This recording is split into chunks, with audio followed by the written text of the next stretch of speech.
This is a true crime discussions channel. We speculate. This is all just speculation. Because it's true crime, it's for mature audiences only. There will be no children allowed, no exceptions. Everything on this channel falls under fair use. Please remember to like, comment, subscribe, and share. It's free.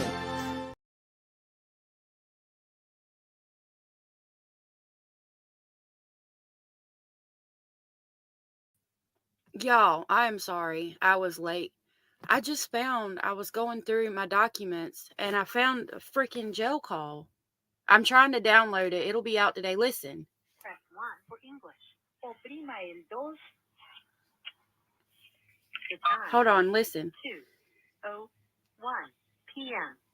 If you believe that you are the victim of sexual or physical abuse, This is weird. press star. What is this? 0, 2, 1. After this message, press 1 to place a call. Press 2 to enroll. Press 4 for the message system. Please enter your PIN number followed by the pound sign. Hold on, y'all. Let's see what this is.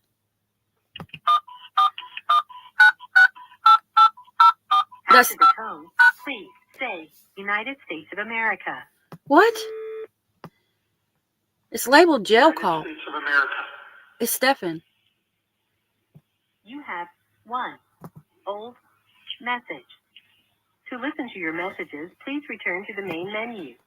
Press 0 to make a prepaid collect call or speed dial call. Press 1 to make a debit call. Press 8 for calls within the United States, What in Canada, the and world? the Caribbean. Please enter the area code, prefix, and number. To make an international call, please enter 011, the country code. What is this? Anders, it's Stefan's jail call. No, I got it from a freaking... Your account balance is $40.13. The cost of this call will be 21 cents for the first minute and 21 cents for each additional minute, excluding taxes and other applicable fees. The time limit is 15 minutes. Press 0 to continue or...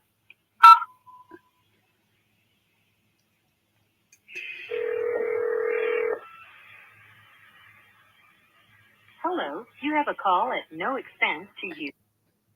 Hold on. From Stephen Stearns, an inmate at Osceola County Corrections Department. To accept this call, press or say 5. To refuse this call will be recorded and subject to monitoring at any time.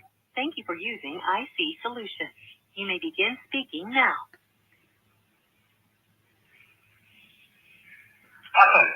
Hey, where the hell you been? I've been trying to call. They've had us on lockdown so often. Every time I've asked them, we've been on a coastline lockdown. It might be Anders. Okay. Which means I've been unable to call. I've been trying to... Okay. I don't know. It's on my phone, y'all. I don't want to keep because it's kind of boring. I'm assuming it's the one where he says he didn't start it. Hold on. So you've been on lockdown all this time? I think we heard it. Yes, on the days that I've asked, we happen to be on lockdown, which means either an incident has happened or they're just so understaffed that they have to lock everyone down. There's probably more to do it. All right, I'll put that out later. Yeah, it's complicated. It is complicated to call from jail. Like even when, yeah, I've never even had to deal with all that. Jenny Jen says May 2024. Yes, thank you. Yeah, it's not a scam. I got it in my FOIA request, but it's on my phone. Interesting. I've been waiting for that one. So let me say hey to y'all. I was literally like checking my email, excuse me, when we were starting the live, and I was like, oh crap, it's a jail phone call. Super excited. So sorry. I'm going to say hey to y'all. Hey, bad girl, Chrissy, Anders, Vanessa, Boomer. I know who killed you, Nanny Goat, Anders again, Heo, Miss Kimmy, Moss Mommy, good to see you, Anna, good to see you, Cara, good to see you, Bad Girl, Tosh, Thomas, was it you? I think it was you, but it might have been somebody else who asked me, was I sick last night in the video. said I needed an Alka-Seltzer, I do believe. Yeah, we've been sick. The kids play with the neighbor kids and they're always off doing something, so they get sick. Because my kids are homeschooled, so they're not out much, which is like a drawback of them being homeschooled. They don't go out as much, so if anybody's sick, like, they get it and it goes through the house. So we have been sick. Hey, Tosh and Lori, Miss Kimmy again, Heo, Lori, New York City Boomer, Queen Olive, Ruth Ann, Vanessa, Cajun Juju, Abellis, Thomas, Jenny Jen, good to see you all. I'm glad to see y'all here. So today what we're going to do is, on the thumbnail, I have gotten messages stating that basically Jen admits to knowing Maddie is missing before she's actually supposed to be missing. So we're going to see if we can prove it, basically. Thomas said, yeah, that was me. I hope you get to feeling better. Thank you so much. Maddie's birthday would be February, I don't know the actual date, but it would have been the Sunday before she went missing, which was the 26th or 27th. So we definitely won't forget her birthday. I will mark it down. Tosh says kids are just germ mongers. So happy mine are all grown, no doubt. So we're going to try to see if we can prove it. We're going to listen to some of these interviews that I have, and we're going to see if we can prove that she admitted to knowing information she should not have known at that time. Hey, Blue Giraffe, it's the 22nd. Thank you. I'll mark that down. We will definitely do something for her birthday. Hey, MK Connecticut. MK Connecticut says, hi all, here for a while. I can listen, but I'm going to be driving for 3 hours to the airport. I still might have to pull over to comment. Oh, I wish you could too. Thank you for listening.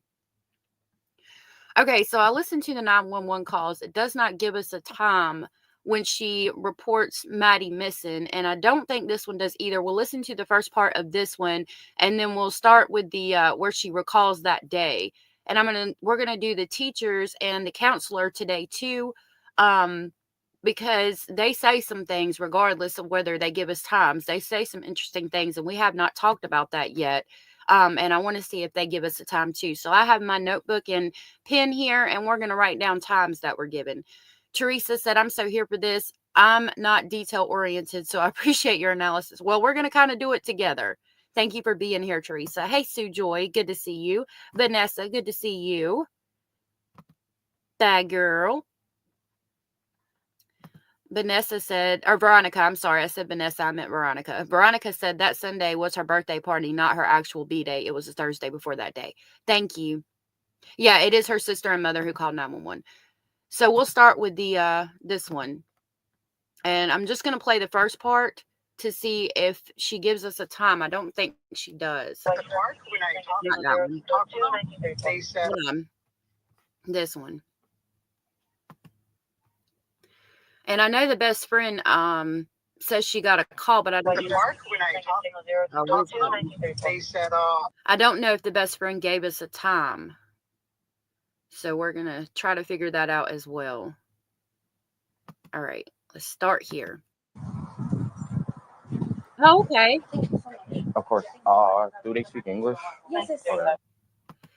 Hey, Carolina, it's good to see you. It's 5:30 there, 5:30 in the morning or in the evening? Hi there. Hey there. Hey there. What's going on? So, was dropped off close to school this morning, but never made it. I went to pick her up from school. I'm sorry, 1 second. Yeah. Go ahead, sir. Are we looking for another kid or we have a kid? Looking for another one. All right, so people are still on the scene. Let's put that out. Any hospital location, how long? She looks nervous to me. 13. I'm trying to get there right now. Absolutely. Okay. All right. So she was supposed to be dropped off at school, didn't make it to school. Didn't make it to school. I went to pick her up from school today, Okay. and she never came out. They announced it over the speaker, and I'm just like, maybe she walked here because sometimes she'll walk here to this office. Mm-hmm. I came here, nothing. I went back to the school, they were closed. I got an email from the school saying she was absent, but I also messaged her teacher and he looked at her entire attendance today and saw that she was completely not at school today either. Okay. So she never made it. Okay. What's her name? Madeline. Madeline. Madeline. Last name? Soto. Soto. Soto. Yeah. Date of birth? February 22nd, 2011. February 27, 2000. 22nd. Oh, sorry. 22nd, 2011. 2011. Just had her 13th birthday. 13. Lori, who do you think it was? If I'm wrong in that, please let me know and I'll correct myself. I thought it was her sister. So if I'm wrong in that, please let me know. Hey, Nanny Goat. Nanny Goat says, oh, yes, her whole demeanor was suspicious. It was. MK Connecticut, no, I don't have Buy Me a Coffee.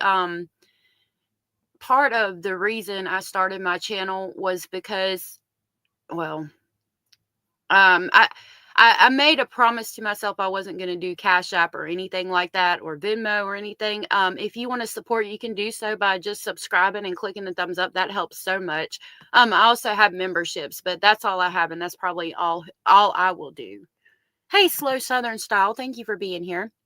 MK Connecticut said it was Letitia who called. Let me write that down. And who is Letitia? Hey, Rubber Ramada. Sister Leslie, I believe, is Jen's half-sister. Letitia or Leslie. L-E-T-I-C. And then was the half-sister. Well, thank you for letting me know that. Now I can correct that. Jen's half-sister. Okay, thank you so much for that, guys. I'm going to listen a little bit more to this one to see if she says anything else. But so far, all she said is she emailed them and they emailed her. And it wasn't, she didn't give a time frame. Hey, Melissa. What's the name of the single age? Madeline Soto, age 13. I'm trying to get a clothing description now. What was she last seen wearing? People hit my call 931 the same call. Green hoodie. Green hoodie. White Crocs. White Crocs. Either blue or black pants. I think black shorts. Black shorts. Yeah. Black shorts. Okay. That's always been weird to me. All right. Do you know if she has like friends in the area? She does, but she doesn't know where they live. She doesn't know where they live. Okay. I asked all of them. Okay. Is this like, does she like have any places that you guys know that she'll usually be at? Any friend's house? Any places that like she likes to hang out? Not typically. No. Not typically? No. Okay.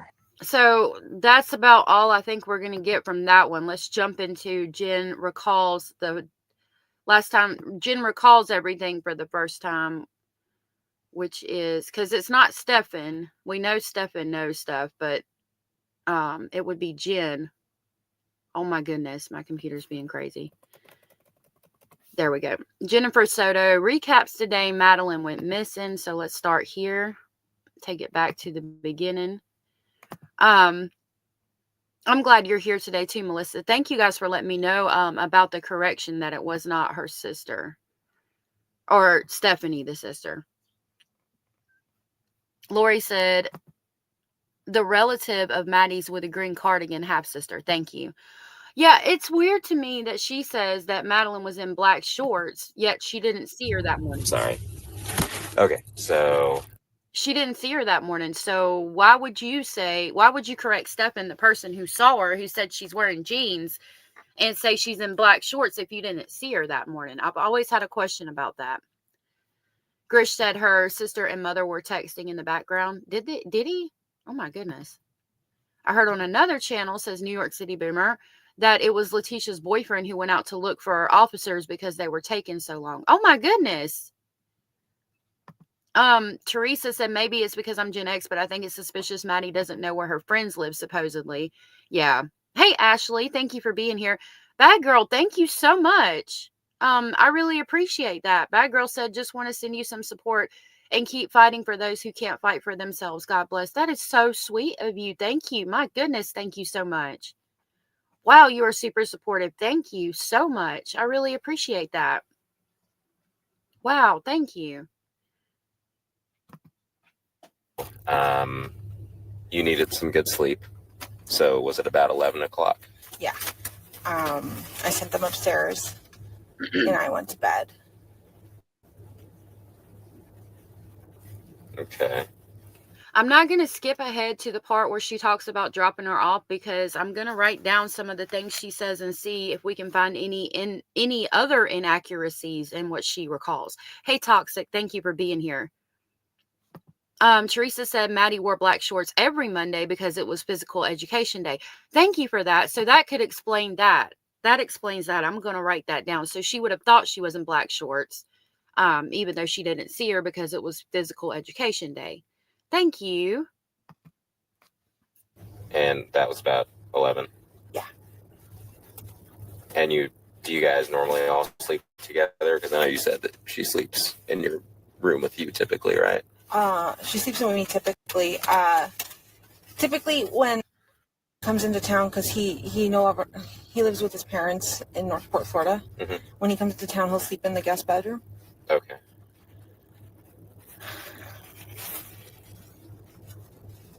And Stefan is the one you're referring to, right? Yeah, Stefan. Toxic, I hope you feel better, honey. Sure. Stefan, how often does he stay here? Oh,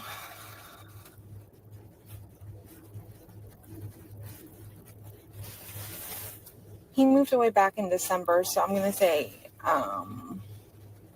he's visited at least 2 to 3 times since then. Hey, Tosh, if I didn't say hey to you, Nanny Goat, yes, she was found wearing jeans. Okay. Why did he move away? He was offered his dad had offered him a job, but it fell through.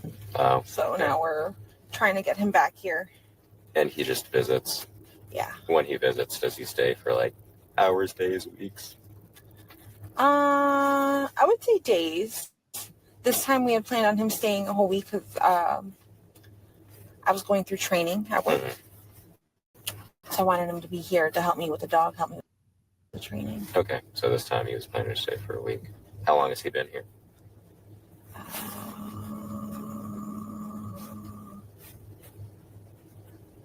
Or when did he arrive, rather, this time? I can't remember if he arrived Saturday or Sunday morning. That's weird to me. That she can't remember if he arrived Saturday night or Sunday morning. That's always been weird to me. Because I would recall when somebody got to my house, especially if they hadn't been there in a long time. Edith gifted one Speculation Station membership. Thank you so much for doing that and being so supportive. You guys are awesome. Thank you for that. I will play our clip. Oh, it's after New Year's. I haven't got a new clip yet, so we'll go with this one today, and I will work on making sure I have another clip by tomorrow, if I change it out.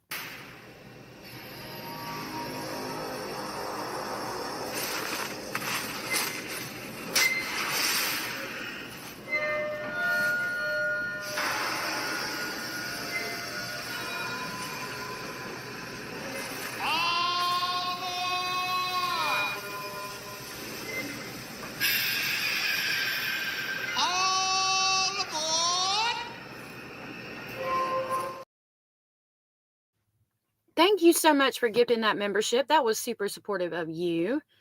You have to exit out of chat to press the like button and then re-enter chat if you're on an iPhone. Thank you for that. All right. I know you do, Robert. Morning. Okay, that's fine. Sometime this weekend? Yeah.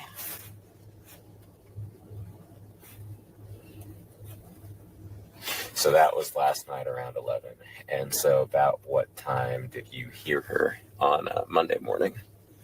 I heard everyone getting ready around, I'm going to say 7:30, 8 o'clock. And was it just Steph? Who else lives here? I have roommates. Okay. I have Angelica Negro, who's one roommate, and then Natalie Rosero. Okay. And you just heard all of them, or did you hear anyone specific? No, I just heard, if anything, Stefan came and woke me up accidentally because he was trying to let the dog out. Mm-hmm. And the dog gets really nervous sometimes. So I was trying to help him with that, get him on his leash. But he got him situated and took him for a walk. Okay. Now I question about because the neighbors said that usually Madeline walked the dog. And so did Jen actually think it was weird that Stephen walked the dog? Because I question if that's when he was grabbing the Crocs out of Jen's room since one was left there. I'm thinking that he went in and pretended like he was going to walk the dog or was going to walk the dog in order to grab the Crocs. Hey, Flea the Matrix. Thank you for being here. Yes, Thomas, she says she wanted him to help her with the dog and with Maddie while she was in training. Hey, Diamond Girl. Did you hear around 7 or 8? I heard noises in the kitchen, but I'm not sure, Not sure who it was exactly. Yeah. Gotcha. It could have been any of the roommates. But you didn't see her leave Monday morning. Were you still in bed or still in your room? I was still asleep, yeah. Gotcha. What time does she normally leave for school? We usually leave around... Hey, Cozy. That's the video, not me. 8:50. I don't know what that is. I'm going to drop the link real quick. Hey, Cozy. Get the latest. Okay.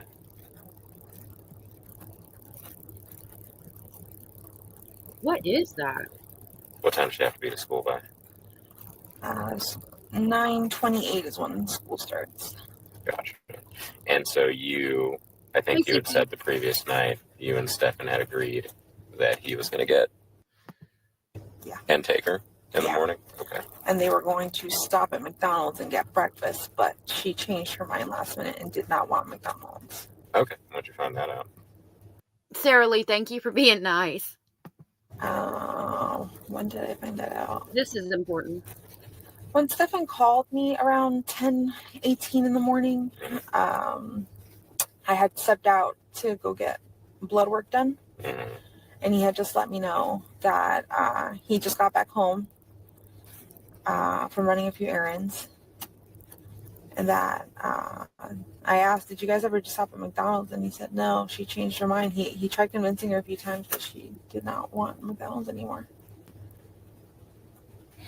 What time did you leave the house yesterday in the morning? Or what time did you step out, rather?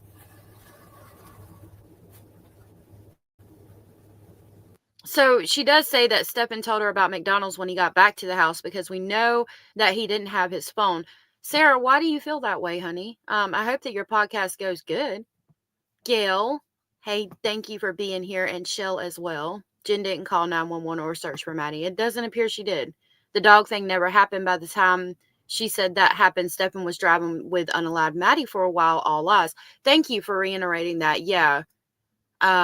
And we'll listen to that when he gets to the busted thing, and they've got the timelines. We'll get there in just a few minutes. I'm writing stuff down. I'm taking notes. I hope y'all are. We're going to get this timeline done. Shell said, hey, everyone. Came in late, but I'm supporting by hitting the like and lurking in the background. Thank you for doing that. Sarah. Oh, okay. Hold on. Teresa said, mark the time she said she got up because Maddie's phone moved around while Jennifer was asleep. Halfway through typing this, I realized you didn't need her. Okay. All right. I'll keep playing this.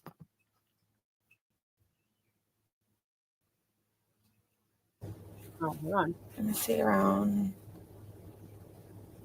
9:30. Had Stefan returned at all? No. So you were there from, just so I have my times kind of right, so you woke up around 7 or 8. You saw Stefan, because you helped him with the dog, because he was letting the dog out, right? Yeah. And then did you go back to sleep, or were you just kind of in the room? I laid back down and went back to sleep. Okay. And then, do you remember what time you woke up after that? I believe I set my alarm for 9 a.m. Gotcha. So it would have been around 9 a.m. that you woke up. And in that time, you didn't see Stefan return at all? Okay. You left around 9:30, and then Stefan called you around 10 to say he got home? Yeah. Cool.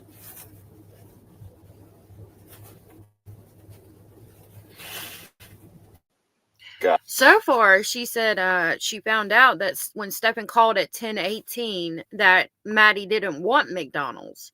She hasn't told us yet in this interview that Stephen left so early to get McDonald's that I've heard. Got it. Okay. Did he say anything else aside from she didn't want to go to McDonald's? About her, no. About his morning, yes. He had tried going to the vape shop when it opened right after he dropped her off from school and waited, but they never opened on time. So he came back, hung out a little bit. He came home around 10 and then went back out eventually to the vape store to go get some vape stuff. So he left after 10. What time did you get back home for the day?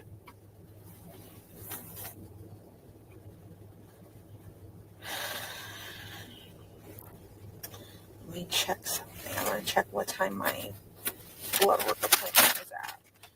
I'll give you more of an accurate time. Yeah. Kay, thank you for being here. I know you want to, it's on my phone, so the audio would suck, but I have it downloaded and I will upload it after the live. I shouldn't have played it. I shouldn't have got y'all excited. That's my fault. I'm so sorry for that. But yeah, we won't be able to listen to it really well on my phone. So I'm going to upload it after the live and we'll go over it probably tomorrow. We'll listen to it and see what we can get from it. I'm sorry about that, Kay. Yeah, Cece, she said they planned the McDonald's trip the night before.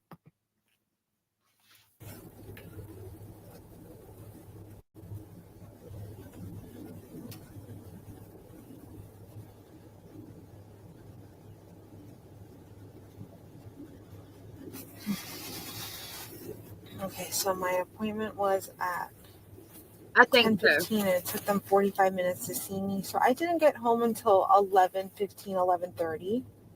Mm-hmm. Hold on. And was Stephen back at that point in time? I'm going to say yes. Okay. I can't remember. And then what did the day look like after that? Okay.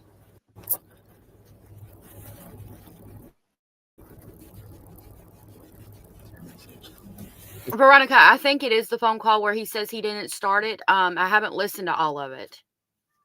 So yeah, so far what I just wrote down is Jen got back home 10:15, she left at 10:15.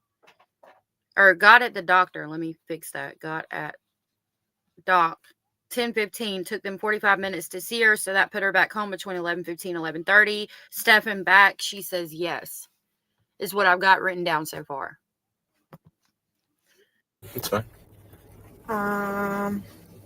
So I did my blood work, then I came back, and then I just waited. I waited for the rest of the day until 2:30 to leave. Okay. I wait in the car line, so I'm first in line to pick her up. Yeah, that car line can be vicious.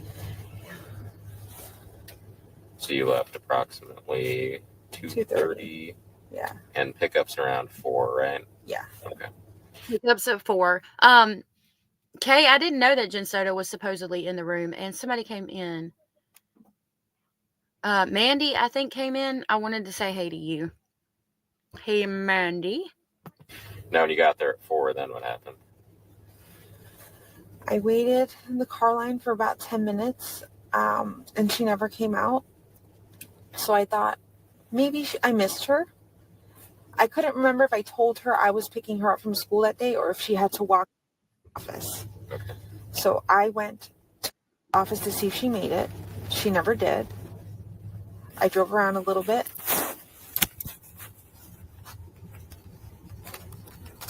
Okay. I drove around a little bit. Looking for her, I went back to the school. The school was closed at this point. I wanted to speak to somebody at the office to see if anybody could tell me if she had been there. I think at this point I had called. Why? Okay, we're okay. So I have a question. I wrote 2:30 left, waited in car line pickup at 4, waited 10 minutes, went to office to see if she made it, and then drove around. By the time she gets back, the school is closed. Like how? I mean, how long were you driving around? Because it takes a while to release all the students, and then all the buses have to go out and come back. Like, how freaking late was it? Before I went to the school, I actually called her best friend and I said, with you, I can't find her. She didn't walk to the office and she wasn't at school when I went to pick her up. She said she never made it. She's it's a first or second period. And I'm like, what do you mean? I dropped her off. I dropped her off. I dropped her off. Hey, Gammy, thank you for being here. I dropped her off. She waited 10 minutes. That isn't much time. Right. I was thinking the same thing too. What if someone had to go to the bathroom? It seems sus. It does. Hey, Carol, thank you for being here. She can't remember any critical details concerning her missing child, please. Right? I'm with you. It seems like you would recall, like, because seconds would seem like hours if your child was missing. It seems like you would be able to recall everything because you're going to, like, shock into reality even if you are on a bunch of medications. Yep, I dropped her off. She definitely just said that. We dropped her off close to school. And she said she didn't make it to first or second period. I said, please check with the rest of your friends. And then she just changed it from I. When we came back, she said we dropped her off. I'll take it back. We're at 9:44. I'll take it to 9:33, 10 seconds. She says I, and then we dropped her off. I dropped her off. We dropped her off close to school. And she said she didn't make it to first or second period. I said, please check with the rest of your friends. She did. She got back to me, said none of them saw her today. I emailed one of her teachers. Her teacher texted me her attendance for the whole day and told me she wasn't in school at all. That's when I knew something was wrong, and I freaked out. Okay. Is it typical of to walk to after school? If I'm working, yes. And where?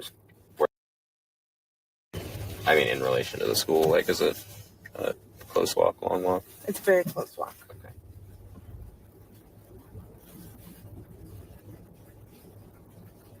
So again, if it's a close walk, but you drove around and by the time you made it back, school is closed. Like, it doesn't seem like you'd be gone that long because like I said, all the buses have to come back in and all that before school's actually closed.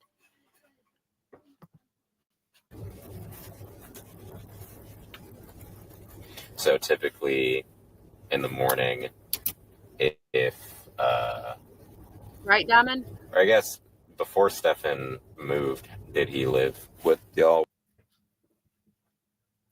It's redacted. So it's typical of him to be able to get her ready in the mornings and drop her to school. Do y'all tend to split that responsibility, or what does that look like? Typically, She says typically I do it. Gail said, why didn't she call her mother's office or go inside the school? She says she did go into the office, in the principal's office. But that's all I've got on that so far. I think on the timeline, Jen didn't wait as long. Okay. Well, this is just the first time she's recalling it. She does it like 17 times. That's why I'm playing it and writing stuff down to see what changes, because I know stuff's going to change. The choir teacher didn't reply back to Jen until 5:40 or 5:50. That's specifically what I'm looking for. Do you remember where we heard that, Jen? Jen? Yeah, meandering around. Everybody's meandering, apparently. I do it. Okay. This morning, because of my work schedule, because I've been so exhausted, I asked him to take over and do it, and he said he would. Okay. Has he done it before, though? Like, is he familiar with how to drop her off? And I'm going to say he's done it once or twice before. I'm not too sure. Okay. Again, how are you not sure if he's ever done it before? Like, you would know. I don't understand how you don't know if he's dropped her off, because it would be either you or she would have been at grandma's house and grandma would have done it. Like, how do you not know if your man has ever dropped your kid off at school? Like, if it had been, like, she says, I'm going to say he's done it once or twice. Okay. why wouldn't the answer be, yeah, but I think it was only once or twice? Because you would know if you've ever had him get up early and take her to school, like ever, right? But you would say, yeah, but I think it was only once or twice, or no, he's never dropped her off at school. You know what I mean? Moth's mommy, thank you for being here, says, I hope the autopsy includes a hair analysis that shows what substances they were feeding Maddie. If they, yeah, I don't know if we'll get results of the autopsy, unless they release it during the trial. And I'm hoping the trial, will be televised. Okay. Thank you, Jenny Jen. The size get me too. Caroline says, maybe Maddie didn't want to leave her grandparents because she was in trouble with the pair of them and didn't want to have to face them. Maybe she knew it was going to be a bad meeting. It's possible. I listened to the grandma talking again, and she definitely reiterates that Maddie was crying and did not want to leave. In the time since he's been back, well, not this time because he's only come back over the weekend, but in the other times, he's done it maybe once or twice. I'm gonna say yeah. Is there any reason that he drops her off, or he dropped her off a block away instead of dropping her off to the school? Because she asked. Because she is embarrassed of his car. Really? When did she express that? Multiple times when we've been like, okay, I think Stefan might take you to school, or he might pick you up. She goes, can he pick me up far away? Can he leave me here? Like, I don't want to be seen. I'm just like. Now, I can prove that she didn't get dropped off at the church. I have found that, and I am able to prove that she was dropped off at the church some other times before. And we can go through the grandma's interview and talk about that in just a minute. I hate it when she says, I'm going to say it, just bugs me. Yep. With 100% guilty, with 100% certainty, they're guilty. Like, we should do that. Yeah.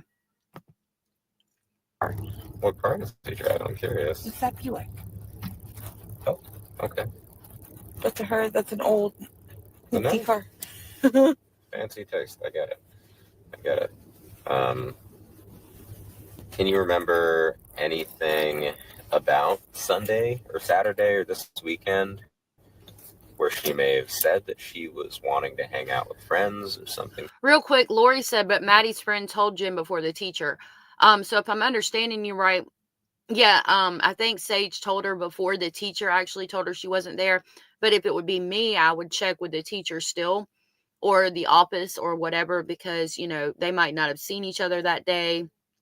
They might not have talked to each other or something like that would be what I would do. Yeah, no doubt, you guys.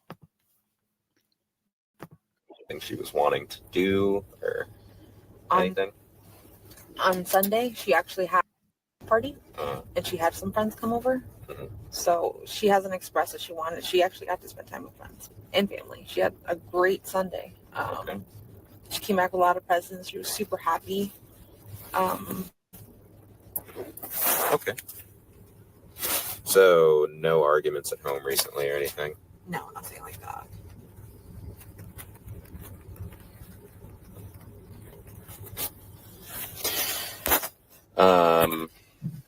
Has she ever, in the totality of, I guess, everything, as long as she's been, ever gone off to spend time by herself or gone to hang out at a park by herself or something to kind of clear her own head?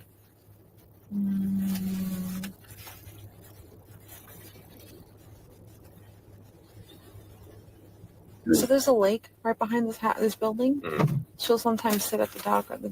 I've already got almost a whole entire page of notes.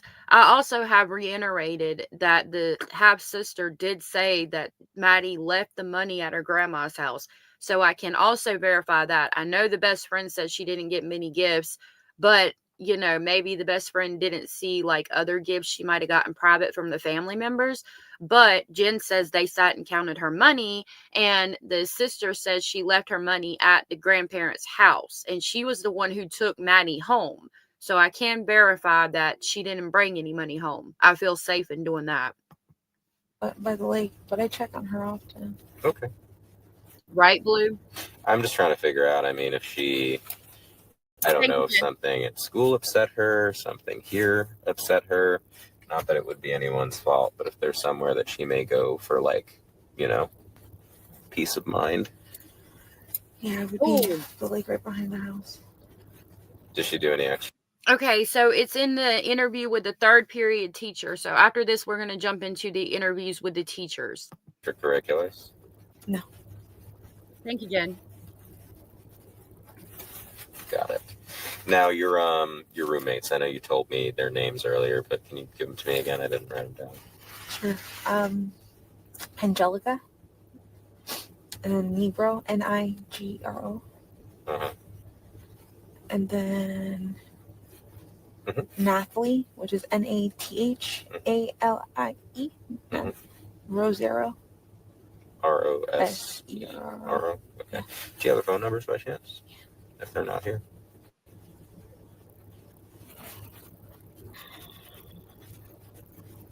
Are you okay? Do you have to use the bathroom? No, I'm just anxious. Oh, okay. I've got anxiety. Let me see. It is Moss Mommy. Okay, Angelica, she primarily speaks Spanish, so you probably need a Spanish speaker. Okay. And then Nathalie.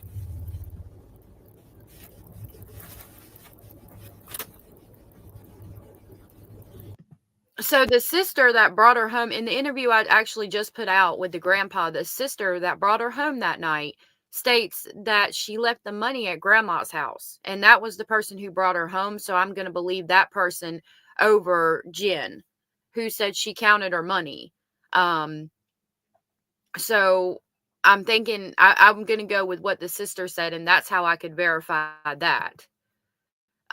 Gail said 1,700 images over 5 years filmed. We know it started before he started filming. She said she's always there. Good point. Yeah. Diamond Girl said there's no evidence that after Madeline was dropped off Sunday, how long till he committed homicide on her. All their stories may be sus from 8:30 on. Yeah, you're right. You're right.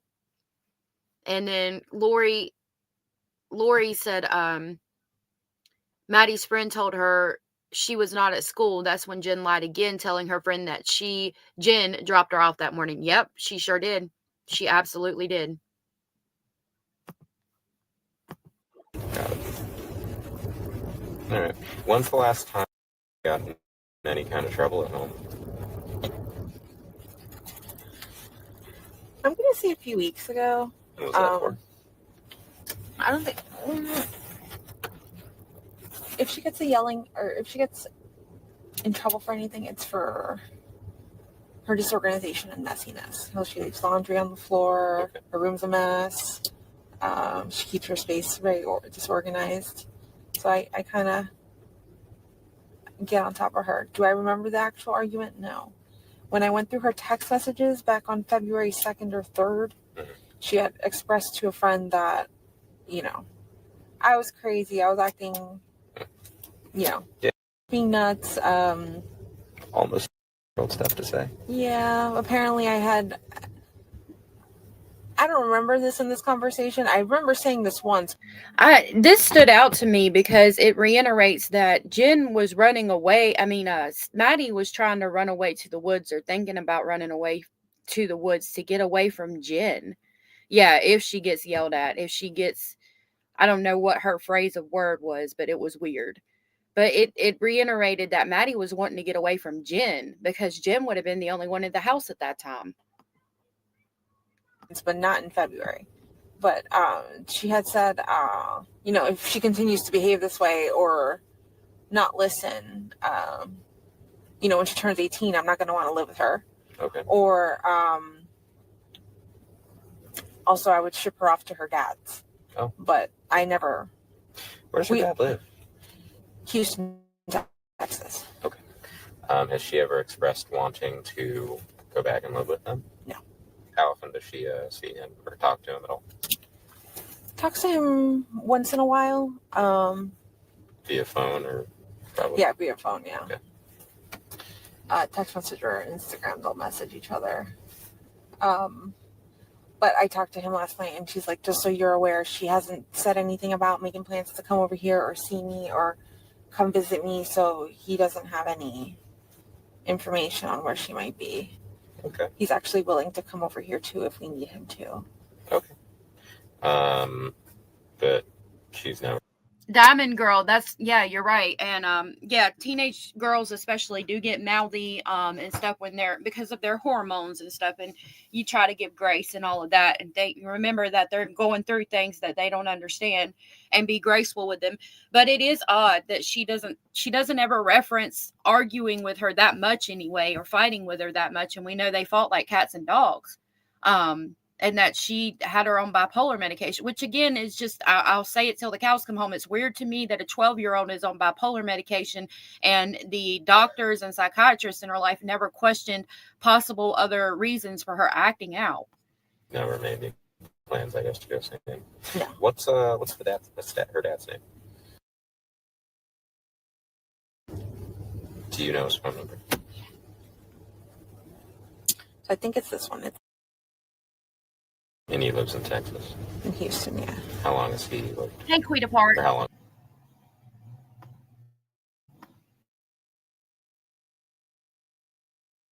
He was in the military way. Either it's Kansas or... Oh, so he's never had any, like, custody or anything? No, nothing. Okay. And Sorry, my computer was being crazy. Hey, Queen of Hearts and Nadia. I like that name, Nadia. has she ever formed a relationship with him where they bond and talk, or anything that, like, she might. We'll listen to it. I guess I would try to rule out the possibility that she would be trying to go to Texas and see him or meet up with him, or... They're as close as they can be with how limited contact he does have with her.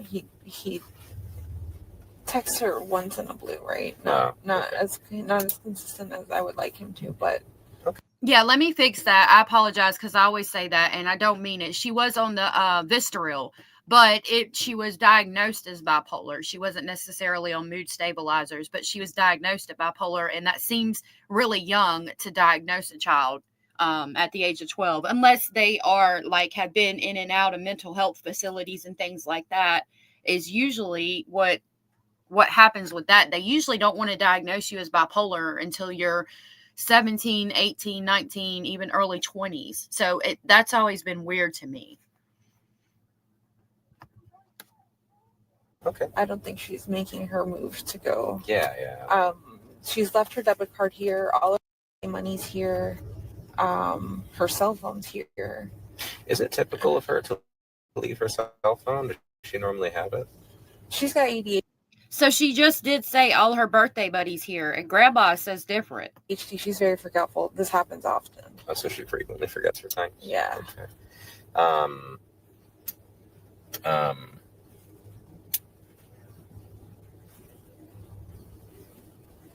As far as her mental diagnosis, she's diagnosed with ADHD. How long has she had ADHD?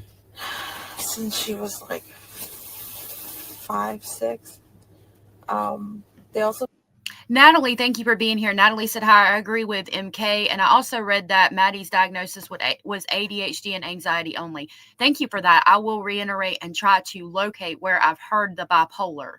I think it was from the counselor, and we're going to listen to that again today too. I will look for that so I can verify it. And thank you for that. I didn't think they did either, but if I can remember correctly, they did. Aw, y'all are so sweet. Teresa said, according to the Mayo Clinic, bipolar in children younger than teenagers is rare. According to the National Institute of Health, age at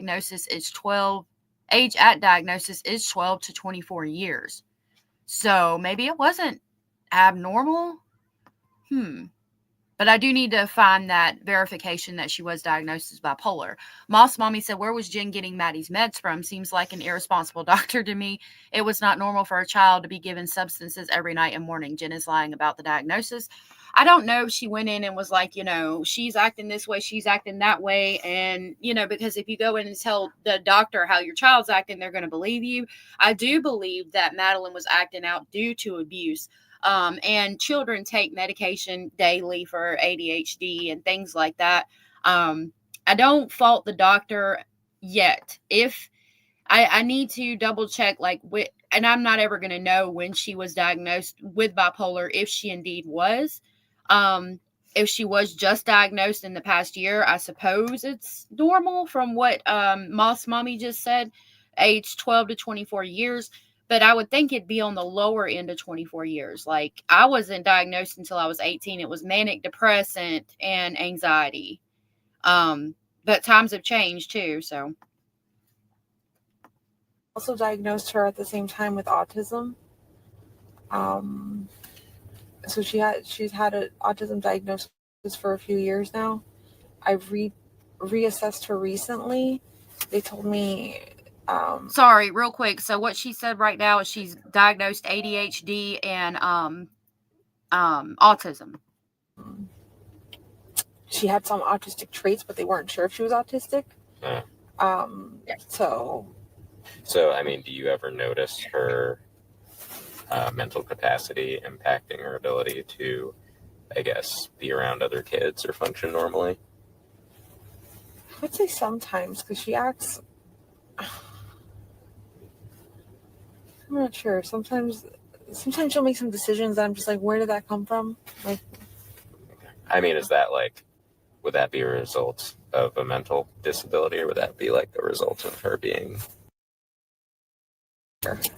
I mean, does she... I guess, like, basic questions I always kind of ask her. Can she feed herself without assistance? Does she shower and bathe without assistance? I mean, she has... Hey, Gemini and Wolfpack, thank you for being here. The phone so she can text and talk to people. She has friends at school. Gotcha. And has she ever complained about school? Not complained exactly. I know it's tough on her. She's given a lot of work. She's always behind on work. Okay. Got it. And I think the deputies already last night kind of went through her social media a little bit, but if you're okay with it, I'd actually like to take her phone so that I can see if I can get anything else from it.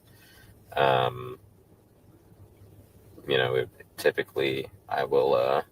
Artemis Prime, thank you for being here. I don't think so. I would not think so. That would not be a thought that would come to my mind. I don't know if she was collecting disability for Maddie. Although, going back to what you're saying, I think a bipolar diagnosis would make you be able to collect disability for children. I don't know. I will double check that in just a minute. But that would be as far as I would go with that. If they were actually trying to collect disability from her, I don't know that that's something that they were doing. You know what I mean? And I don't want to put them on it unless they say something to that effect. Typically, me being able to go through it and go through text and social media will help me sort of establish a pattern of where people go and whatnot. If that's something you'd let me do. Sure. Will you take her phone away forever, or just for right now? Just for as long as I need it to actually go through it. So I'll give it back to you as soon as I'm done. As soon as we find her, I'll give it back to her, hopefully. Yeah, I mean, that's just about all the questions I have at the moment. You know her better than I do. I guess my last thing would be like, what do you think based off of everything that we've talked about and everything that you've learned so far? Is anything sticking out to you? Based off of everything, me knowing her and knowing how she is, and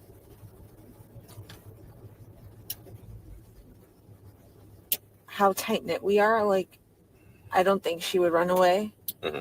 I feel like she was taken, like, on that short walk from where she was dropped off to the school.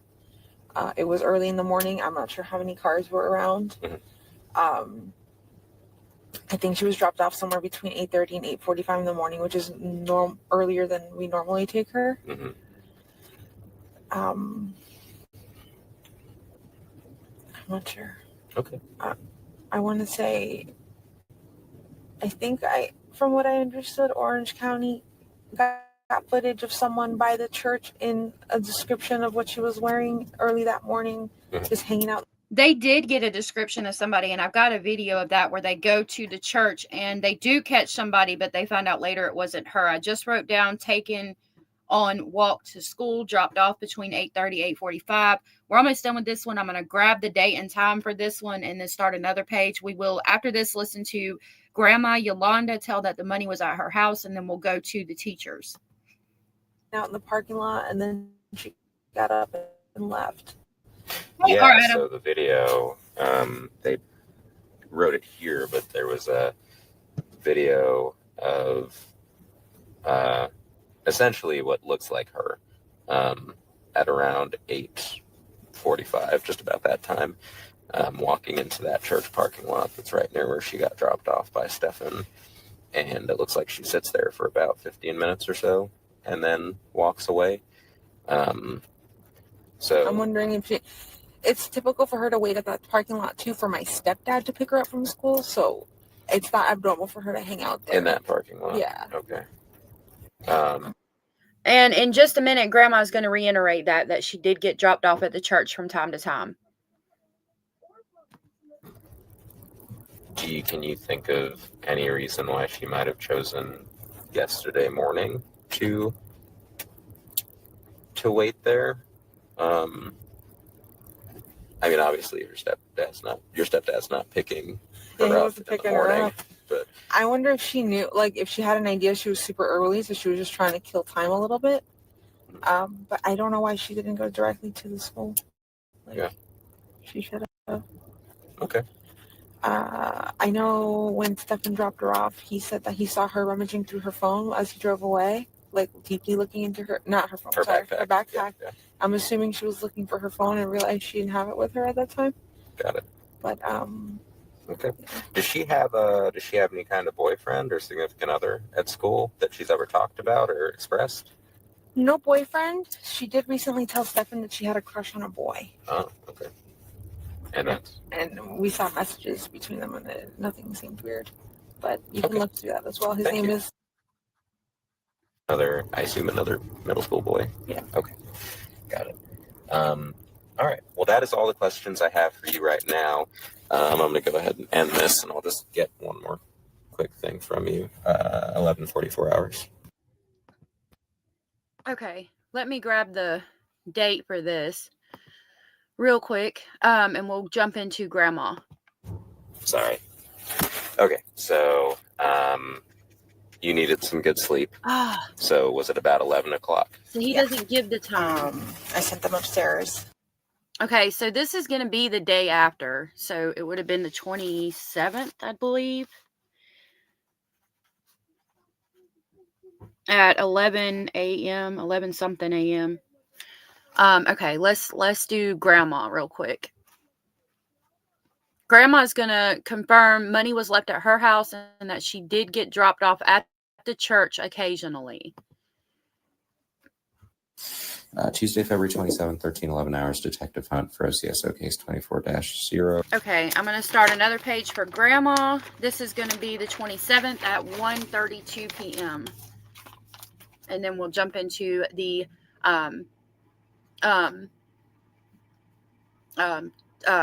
teachers. Artemis Prime, yeah, good sleep versus bad sleep. I have questions too. Hey, Shaboogies. Hey, Overprotected. Thank you for being here, guys.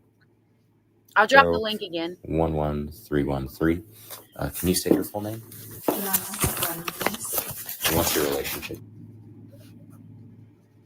And so, do you recall the last time you spoke? That was Sunday. I celebrate. Yes. And is that the last Love time you you saw too, her? Overprotected. Right, Leah?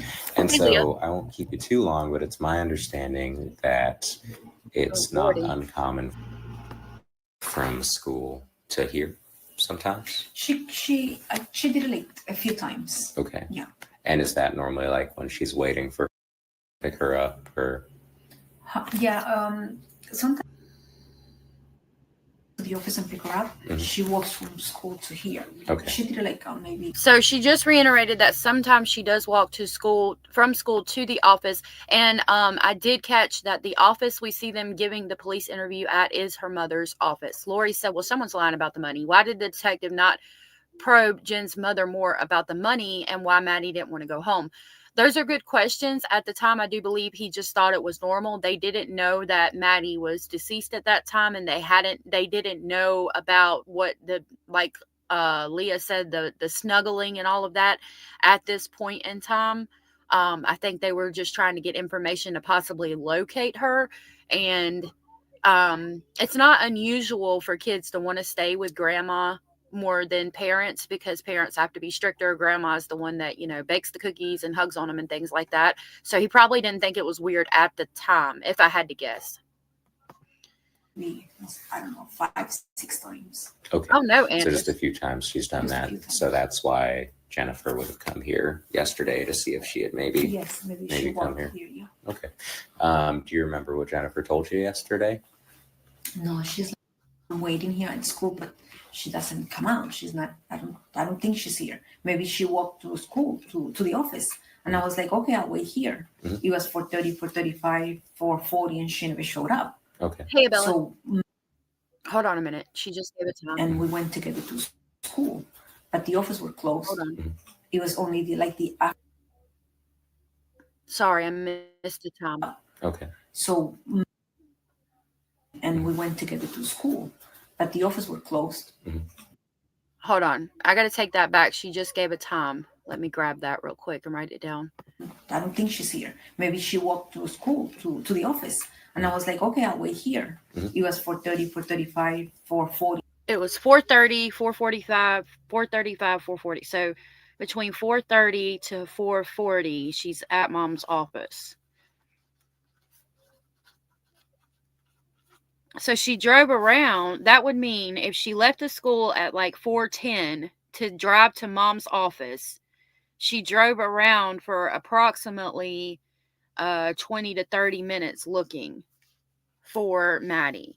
And I mean, that's weird that they go to the office and the office is already closed. I mean, I guess it would have been 5 o'clock, but I mean, and I guess there was people there because she did still talk to somebody, I think, even though the office was closed. So maybe those people were waiting for the buses, but that's weird that it closed so early, with buses still out and things like that, to me. And she never showed up. Okay. So and we went together to school, but the office were closed. Mm-hmm. It was only the after program, they were open. Mm-hmm. So we went to verify to the school. Mm-hmm. And the program she didn't. While we went to the school, Jennifer called 2 friends that she has, mm-hmm. and they told that she never made it to school. Got it. That's when we find out everything. Okay, so while they went to the school, she called 2 friends, and it would have been after 4:30 or 4:40. And I think Bestie says it was 4:45 that she got the phone call. I'm not going to write that down yet. I need to hear Bestie say it. But I'm going to say assume calling best friends at 4:30 to 4 or 4:40 to 4:50. Okay. She wasn't in school. Did she tell you who took her to school yesterday? I know Stefan, yes. Okay. Came here I don't even know, I guess. Gotcha. Okay. So does he live there with them still, or? No. Gotcha. He just came. Does he? I guess he just came to visit. Got it. Right, Lori. That's true. I'm not sure, but I know he moved back in December to Punta Gorda. Mm-hmm. He moved out of the house. Okay. Mm-hmm. And as far as you know, it's because they... As far as I know. I don't know. Got it. Okay. Well, I guess that makes sense. I hope not Artemis. But he came back this weekend maybe for her... This redacted. But I got my pen ready. So I'm assuming she called Best. I guess, is it common of Stefan? I guess sometimes he did. Mm-hmm. Yeah. Got it. And did he say where he dropped her off at all? He said he dropped her off in the corner of Urbana. There is a building there. It's called Urbana. Urbana. It's town loop, and I don't even know the name of the street. Okay. I was right in the corner. Got it. So he dropped her. So Stefan's saying told Grandma he dropped her off on the corner of Urbana. Corner of Urbana, which is where the townhouses are. And that's where he shows, when we see the video where he's showing them where he dropped her off. But he tells everybody else, and all throughout the interview, he dropped her off at the church. Why did he tell Grandma he dropped her off at the corner of Urbana? Dropped her off there, and then did he say what happened after? He said that he just walked, like going to school, and then she stopped for a few seconds. I guess she was looking for her phone. Yeah. And then he just kept going. Okay. He added details. Run away before or ever? He added that little detail to make it seem more believable, and that just shows how manipulative he is, to add the detail of she looked in her backpack or rummaged through her backpack. He's adding those little details because to make it seem more believable. He's so manipulative. Yeah, a lot of people think it's strange that they sent her home when she was crying and she didn't want to. But at the same time, I mean, I don't know that she had much of a choice. Like if the mom is saying, well, I want her home, I want to come get her or whatever. I don't know how much of a choice she would have had. So, okay. Wanted to go somewhere else or hang out with her friends without permission or anything? Not that I know. Okay. Is there anywhere you know of that she likes to hang out or go to clear her head if she's ever upset, or a place that she likes to go? One day she was upset. I guess she had a fight. And she called me crying. Mm-hmm. And I was like, I'm walking around the neighborhood. I was like, why are you doing that? She's like, I don't want to be in my house right now because I am mad at me. I was like, you know what? Go back to the house. Don't walk alone in the street. And she said, okay. So she went back. That's the only thing I knew it happens. That was, I think, like a year ago. That happened like a year ago. Okay. And then after that, I don't know. Got it. Okay. Do you have any concerns with, I just asked this because I have to. Do you have any concerns about either Jennifer or Stefan with ever raised alarm with you that you can remember? I never liked him. Don't ask me why, because I don't even know myself. It's because I guess he doesn't work. He doesn't do anything. I mean, he's just there because he suffers from a lot of things. Okay. And So that reiterates again that Grandma never liked him, and she can't even tell you why. I think it's because she picked up on that he wasn't a good person, and she just felt it about his aura and things. And I said she's going to reiterate that Maddie left the money there. I do apologize. That's in the interview with Juan and the sister. I don't think she says it in this interview, but we are going to hear that it was normal, or not normal, but she occasionally did get dropped off at that preschool. I mean, he doesn't do anything. He doesn't work. He doesn't help you. It's something that, it's not my life, but I just ask her, That was her answer. Got it. So typically, does she text you or anything from the phone? No. Not much? Not much. Do you remember the last time you spoke with her before Sunday? Well, I spoke to her Friday. She slept over my house. Okay. And then Leah said Yolanda is a smart businesswoman. She knew what was happening. In my opinion, they all turned a blind eye. I certainly hope not. I don't think she knew. And I respect your opinion and speculation with that. And thank you for sharing, because again, like when you guys share opinions that are different than mine, it could make me see it in a different way.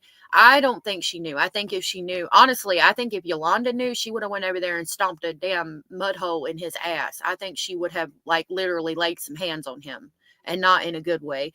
Meemaw, thank you for being here. Alex, thank you for being here. I think she would have beat the crap out of him, possibly even more. Like there might have been a different homicide, but that's just what I can pick up on after, just hearing the few things about her that I heard. But anything is possible if we're speculating. Hey, Boris says, Granny Soto failed her too. Such a shame. Rest in peace. In paradise, Maddie. Yeah, unfortunately, she was failed by a lot of people. I don't think Grandma failing her was intentional. But I respect your opinion. Now, wait for it. She hedges the question about Jen. Okay, Lori. I'm going to take it back just a step and keep playing it so we can get the whole context of this conversation. Spoke to her Friday. She slept over at my house. Okay. And then Saturday, I came here to work. And after here, I was going to the party. Gotcha. And I told my husband to going to take her. And she started crying. She said no, she doesn't want to go. So she didn't go at all. So my ex-husband went to pick her up. Okay. And, they spent the day together. Do you Saturday. ever? So she spent the night Friday, and I'm going to write this down. She spent the night Friday, and then Saturday, Grandma had to work. Grandma was going to take her home or have Grandma's hubby, Maddie's step-grandpa, take her home, and Maddie cried. And so then she called Grandpa Juan.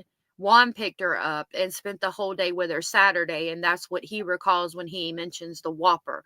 So again, I mean, she's crying. She doesn't want to go home, and Grandma doesn't make her go home that day. So, I mean, again, I think she did everything that she could possibly do in that situation. Teresa said, I think Jen said her family suspected things, but gave Jen leeway due to her mental illness and addiction. Exactly. Yes. And addiction is speculation, but there does seem to be proof that, I mean, there's some questionable things. So I'm going to write that down and we'll keep going. Or do you ever pick her up from school, or does your ex-husband ever pick her up from school? Yeah. I don't know about my ex-husband, but when I have to, I'll go and pick her up. If not, Leticia. And when you pick her up, where do you pick her up Just from? From the school. From the school. Yeah. Have you ever picked her up from like anywhere else far from the school? Church. Church. Like from the church. Is that somewhere that she hangs out, or other kids hang out, or? No. There's a lot of kids there at that time. Oh, they kind of go there? Yeah, a lot of kids go there. The parents will pick them up from the church. Got it. Mm-hmm. Okay, so I was writing that down, but we just heard verification that sometimes she did pick her up and drop her off. I think she said drop her off. I know she said pick her up from the church, that people go there. A lot of kids go there and hang out. So we now can verify that it wasn't abnormal about the church thing. Oh, really? Mel, thank you for being here. Mel, what was she diagnosed at age 6? And yeah, that is when he came into her life. Is it the autism thing? Because I didn't catch that, but I remember hearing that she was diagnosed as something at age 6, and you're absolutely right. I apologize. Mel said, oh my God, never realized until now she was diagnosed at age 6 when he came into her life. Wow. Absolutely. Which one? Yeah. Veronica said to pick her up, not leave her first thing in the morning. Let me back that up just to, because I might have misspoke when I said pick her up. I think they said drop her off too. You pick her up Just from the school. Yeah. Have you ever picked her up from like anywhere else far from the school? Church. Like from the church. Is that somewhere that she hangs out, or other kids hang out, or? No. There's a lot of kids there at that time. Oh, they kind of go there? Yeah, a lot of kids go there. The parents will pick them up from the church. Got it. Mm-hmm. Okay. Got it. Okay. What's a good phone number for you? Okay, so she did say pick up, not drop off. Sorry. Caroline says, so Maddie was supposed to go home Saturday night, but Jen was working Sunday, so he was going to look after her Sunday. Is that where Jen's confusing about when Stephen arrived Stearns from? Yeah, I'm thinking so. If she had to work that Sunday, well, that Sunday was the birthday party. So I'm thinking that Monday Jen had to work. Yeah, the timeline is Jen had to work that Monday, and so she called Stephen to help her take her to and from school. But again, Grandma, I mean, I don't understand why we're calling Stephen and not Grandma. Diagnosed with ADHD at age 6. I'm going to write that down. Thank you for that. You guys are absolutely right. Yep. And then real quick, the real Gammy had said, I was reading it, but I didn't understand. I think I do now. He was an ex-cop and he was hiding things from finally brought in his hard drive, but he's his, but I'm sure he didn't bring in all his sons, his at the storage shed. So what you're saying is Chris Stearns, Stephen's dad, was hiding things, and then, or knew Stephen was hiding things, and then brought the hard drive in and didn't bring it in from the storage unit, if I think I remember correctly. Followed that up with his mom's bad acting, like she didn't enter the house when he drove there, and calling him a son of a bee. Come on, it's her son, and if you hear how she talks to him, it's bad. Yeah, I think the parents coddled him, like, to the point that he was a 37-year-old man child, honestly. But that's all I know about that. Mel said she was 6 when he entered their lives, 8 when he supposedly the abuse started. Yep, and 6 with the ADHD. 6 ADHD. Okay. And then 2 more real quick. Leah said Jen had to work Sunday. She was off work the Monday. Yes, thank you. Woodpack said, I do anything to stay away from my house as a kid. Rain, hail, sleet, or snow. I was always on the go. Prefer best friend's dad. Yeah, my kids are always outside. Brains, they want to be outside in the snow, in the cold. Like, I have to make sure they're dressed appropriately. They never want to be inside. Always outside. Hey, Janet. Thank you, everyone, for being here. Thank you, Abellis. It's redacted.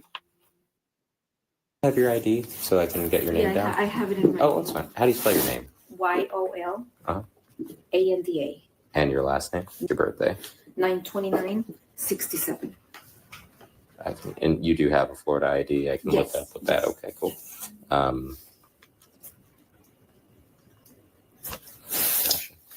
Okay. Well, is there anything else important that you think I should know? Yeah. My brother-in-law, he woke up this morning. Mm-hmm. He went to look at the trail, and he was walking, and he passed by 417 under, and he found the wallet. I have it. When you say the trail, what trail?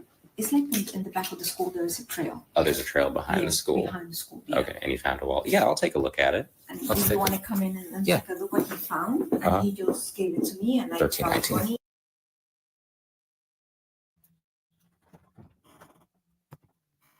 I had a child walk in, so I didn't catch the very end of that. Hopefully it wasn't anything groundbreaking.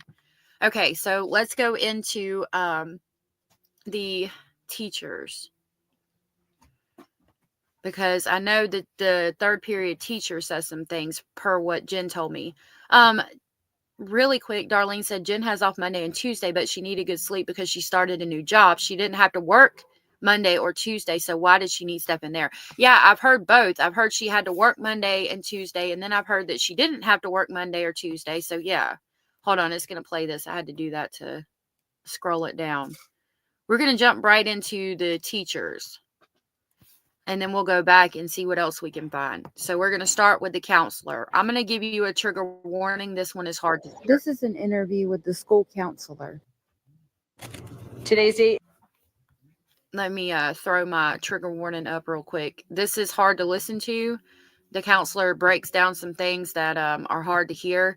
Again, we're trying to get dates to see. We're basically making a timeline, but we're trying to see if Jen admits to knowing that Maddie was missing before she's actually supposed to know she's missing. Hey, Rachel. She had doctor's appointments. Yeah, she did. But Maddie was at school during the doctor's appointments. My lovely Abella said, it's mind-boggling that the monster managed to abuse Maddie for years with no signs. I don't buy it, Jen. I don't either. I know there was signs. The question is, was Jen so focused on herself and her medication that she didn't see them? Date is February 29th, 2024. The time is 13:02 hours. It's going to be reference to Orange County case number 24-011313. I'm Detective Bradshaw with the Orange County Sheriff's Office. Ma'am, could you state your first and last name for me, please? Let me get the date. This is an interview with the school counselor.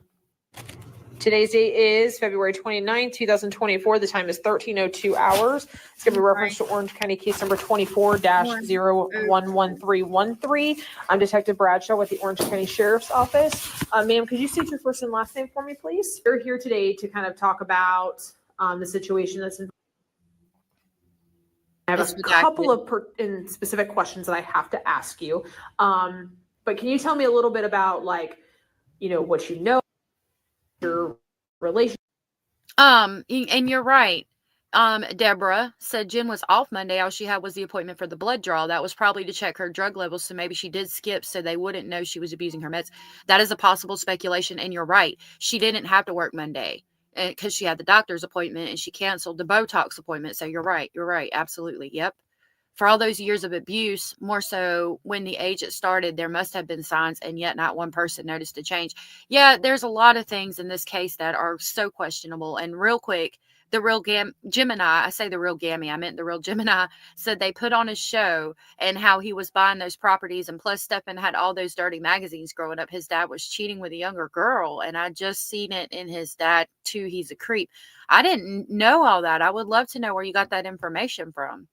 I haven't heard all that. Relationship with her is just any information that you could give me on that.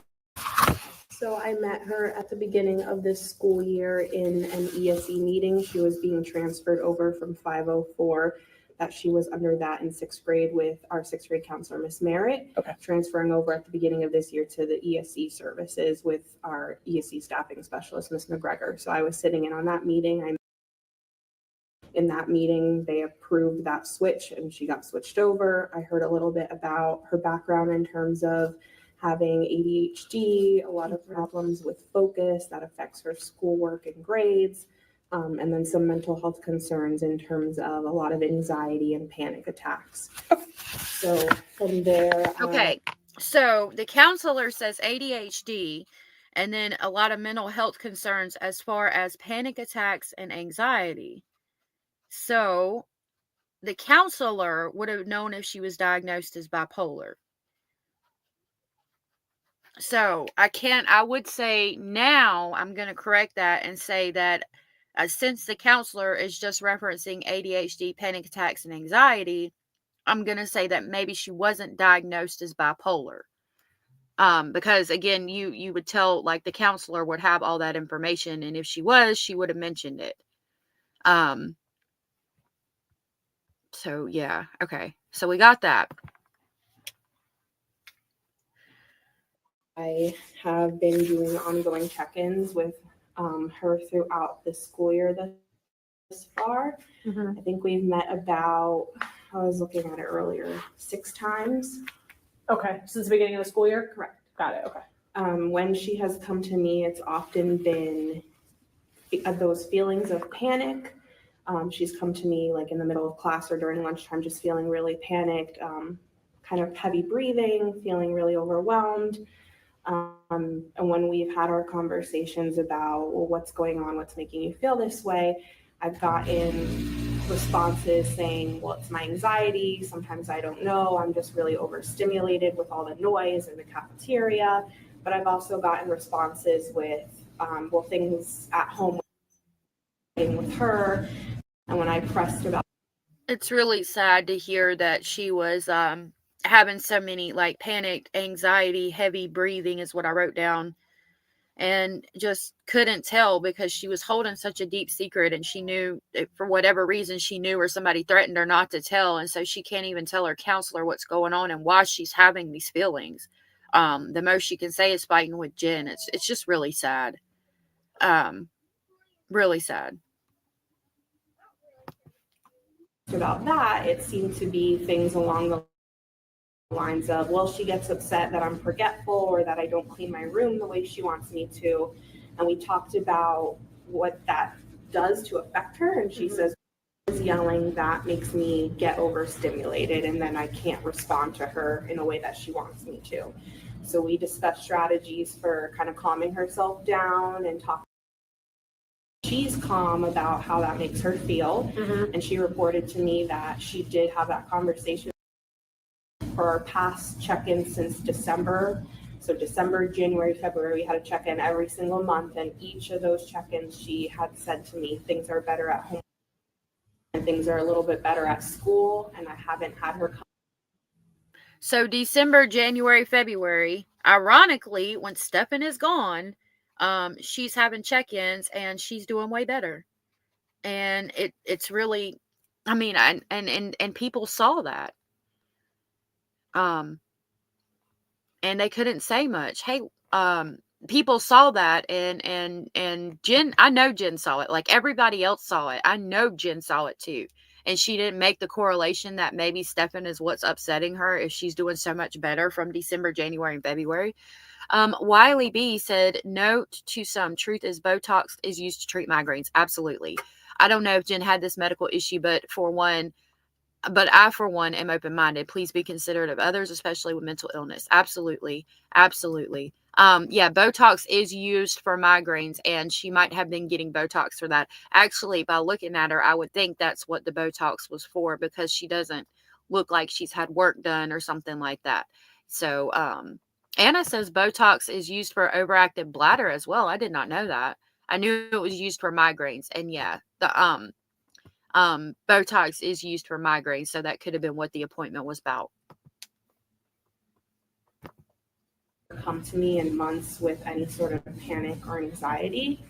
I did have her mention on occasion her home situation at that time was.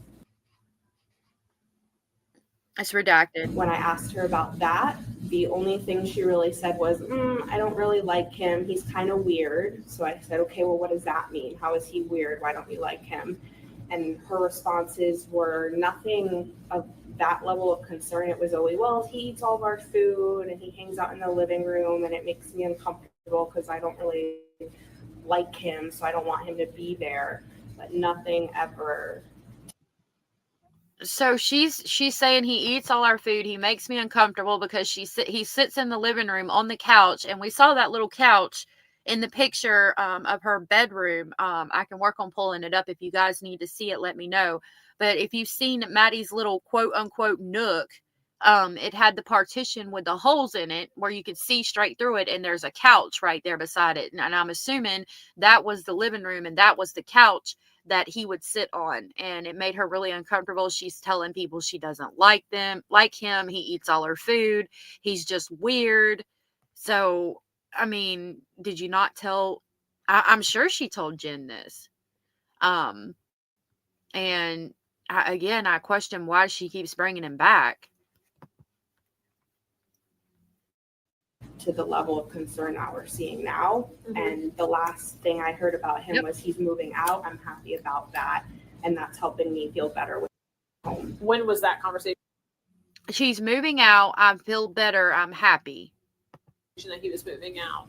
That was about a couple of months ago. So I would say around December. Okay. So sometime in December, you guys had a meeting and she said, okay, got it. Did she ever mention anything to you about having depression or like suicidal thoughts or any suicidal attempts or anything like that? She never mentioned anything along those lines. It was always more so focused on the anxiety. Kalisa, yes, I can verify that. That is true. It's at the end of the murder indictment. The second reading that I've done. I'm actually been working on printing that out today. So I can get another video out. But yeah, that is at the end of the second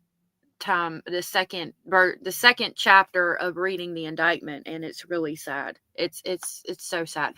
Like that it literally made me cry to read that.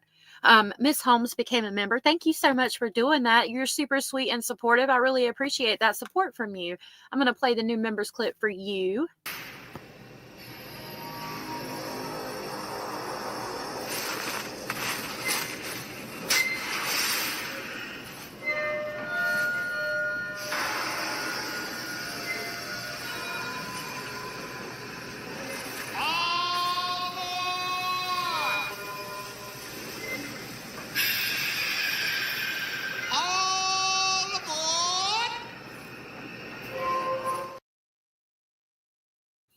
Thank you, Miss Holmes, for becoming a member. That's super sweet and supportive of you. I really appreciate that. Artemis Prime said, did Stefan Stern have some dirt on Jen? I think it's very possible. Yeah, that's a possibility too. The real Gemini said, I think the grandmother knew her daughter was not that good of a mom, and that's why she was always helping her. Yeah, and to be supportive too. Yep, Manda. And the panic. Okay. And a lot of times she wasn't able to verbally articulate what exactly was making that panic arise beyond feeling overstimulated or just not knowing. Okay. So she never mentioned to you about wanting to hurt herself, wanting to die, wanting to, nothing like that. She never mentioned wanting to harm herself or wanting to die. She made comments in the interactions where she was feeling panicky, saying things more so like, you know, this hurts and I don't like this or want to deal with this, but it was never anything like I want to hurt myself or end my life or anything along those. So she's in a panic talking about this hurts. I mean, it's just absolutely devastating to hear. I couldn't imagine. Hey, Liddy, thank you for being here. I couldn't imagine hearing that and like just trying to make sense of a child being in a panic attack and saying it hurts. I don't like this. What do you do? How do you take that? Like, what do you do in that situation? And when you have a child in your office that's having a panic attack and you're trying to talk them through it and they're like, this hurts. I don't like this. I don't want to do this. Like, that's heavy.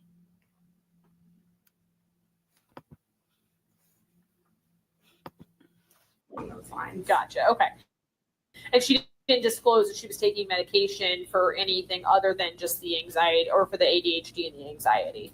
I'm going to give y'all a trigger warning. How did we just jump over that question, Mrs. Officer? I'm sorry. I'm going to play it again. I don't understand how she didn't go into that more. So trigger warning. On feeling overstimulated or just not knowing. Okay. So she never mentioned to you about wanting to hurt herself, wanting to die, wanting to, nothing like that.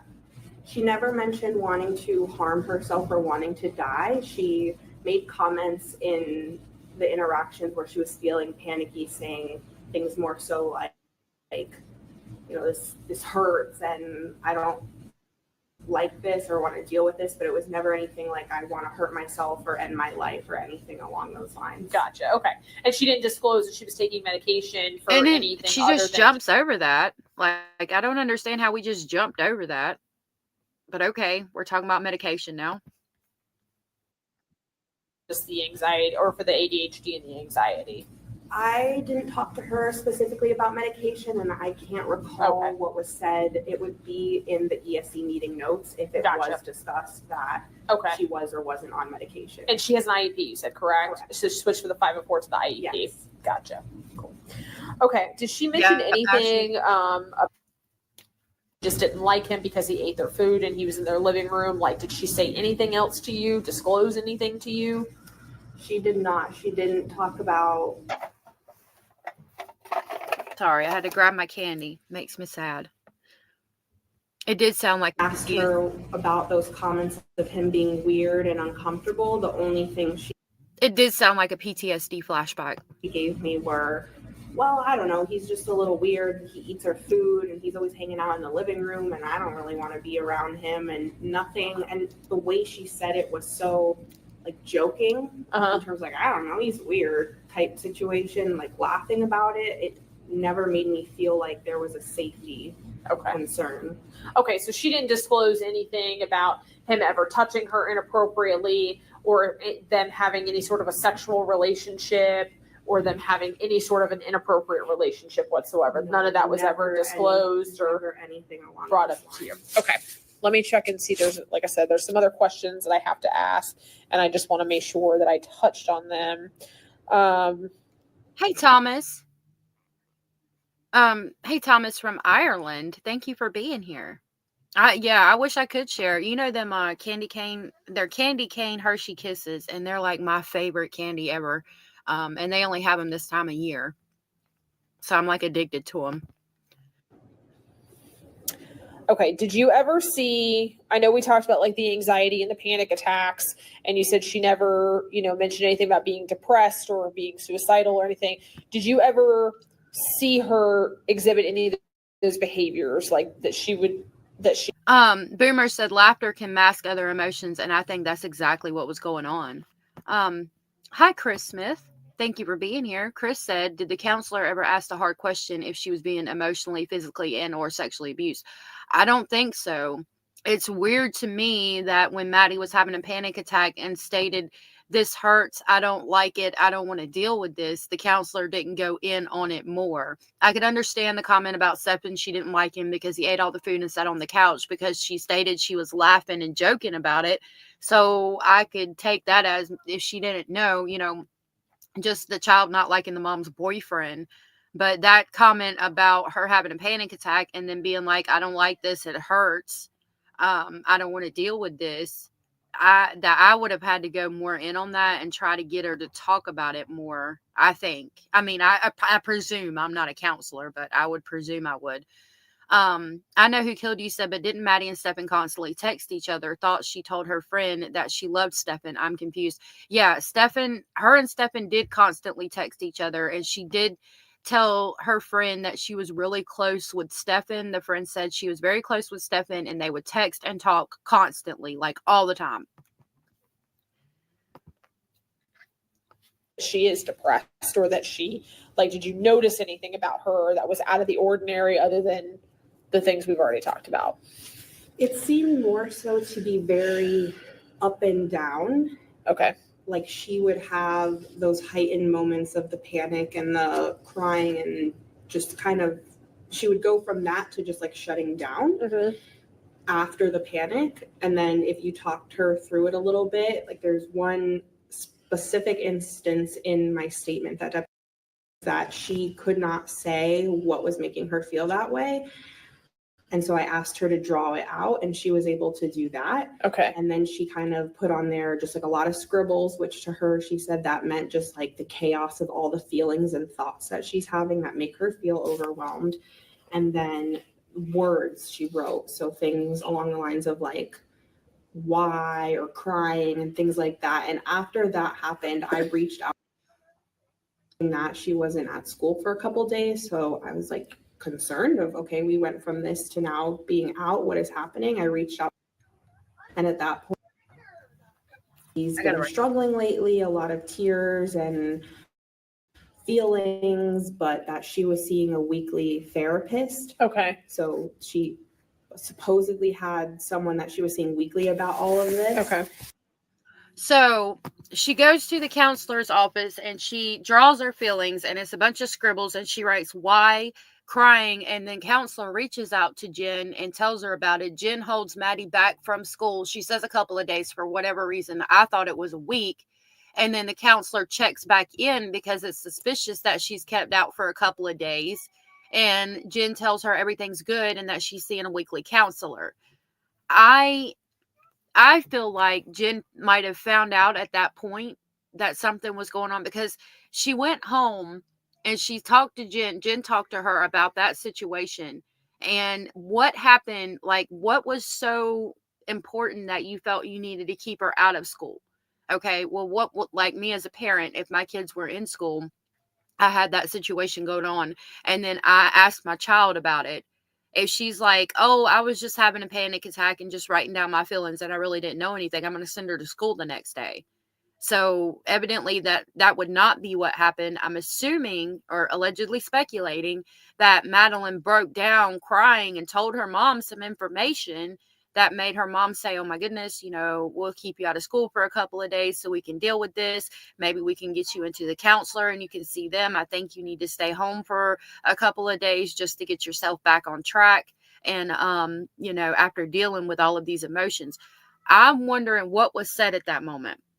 When did that happen? Is that right around the time that Stefan is asked to leave the house? Is it possible that Maddie came home and told her mom what was going on if Jen didn't know beforehand? Jen gets upset, tells Stefan to leave. Stefan leaves in December. Maddie's doing great. She brings him back in February. Why? There was so many other people that could have helped her with the situation. So that's always been weird to me as well. I don't understand. Like, if you didn't know anything was going on, why did you keep her out of school for a couple of days? Like, what happened? What did Maddie say that made you keep her out of school for a couple of days? And then is that right around the time that Stefan left the house?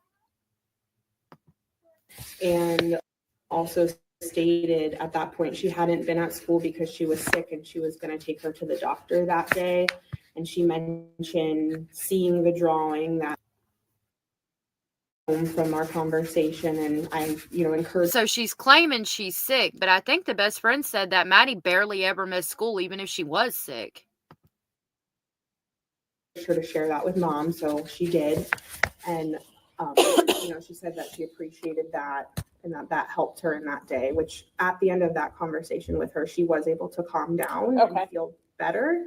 But at that point, that's when it got a little concerning, to the point that I reached out to just to say, hey, what's going on? And found out, okay, she at least has supposedly weekly therapy sessions outside of school. And most of these things you said that would trigger these panic attacks or these anxiety inducing issues were because of issues that were going on with them, correct? Like where she would argue with. It seemed to be a combination of bringing that from home, the arguments and the feeling like she's taking on those feelings at home of, I don't feel safe in terms of not necessarily physically safe, but emotionally safe, that at me and causing me to feel overstimulated. And then I come to school. So, she says she doesn't feel safe at home, but again, the counselor's taking it as an emotional thing, not a physical thing. OU812 says she shared with her mother that day. I think she's talking about she shared the drawing, or talking about she shared what Maddie said or some things that she had done that day. Jen may have, that's what I'm wondering, Boomer. Jen may have been doing some potential damage control. I'm thinking so. I question it. Oh, Hio said, please slap that like button, leave some touch DNA if you can. And I appreciate that. So we get out into the algorithm for more people. Thank you. School and it's loud and there's lots of kids and I'm overstimulated again. But it wasn't. It's usually. And things she said along the lines of. Sorry, real quick. Gemini said that Plunder showed the pictures. So if you're talking about the pictures I think you're talking about, I have some questions, because I saw her drawings and it wasn't scribbles. What the counselor's referencing is scribbles, okay? The drawings, the other drawings, were in her private notebook. And they were very graphic. And I don't understand how anybody got that out here, or why. Honestly, I'm not putting them out. I wouldn't put them out. I did put out a picture showing the page, but like I basically erased everything she drew. I can tell you that it was relations that happened between a man and a woman, and that's all I'm going to say about that. If anybody put that out here, that's not cool. I'm sorry, it's not. But going back to the situation, I don't think the counselor saw it. I don't know if Jen would have seen that, but if the counselor saw that, she definitely would have called CPS or something, because those pictures were extremely graphic. Or you forget to do this, or you don't do that. So to me, that's like things about it was never, especially at that age, with the teenage age, Okay, so how about her grades or her behavior? Have you noticed any shift in her grades or the behavior that she would normally exhibit? OU812, I'm glad you found us. You can become part of the Speculating family by hitting that thumbs up and the subscribe button. We'd love to have you as part of our family. Hey, Stephanie.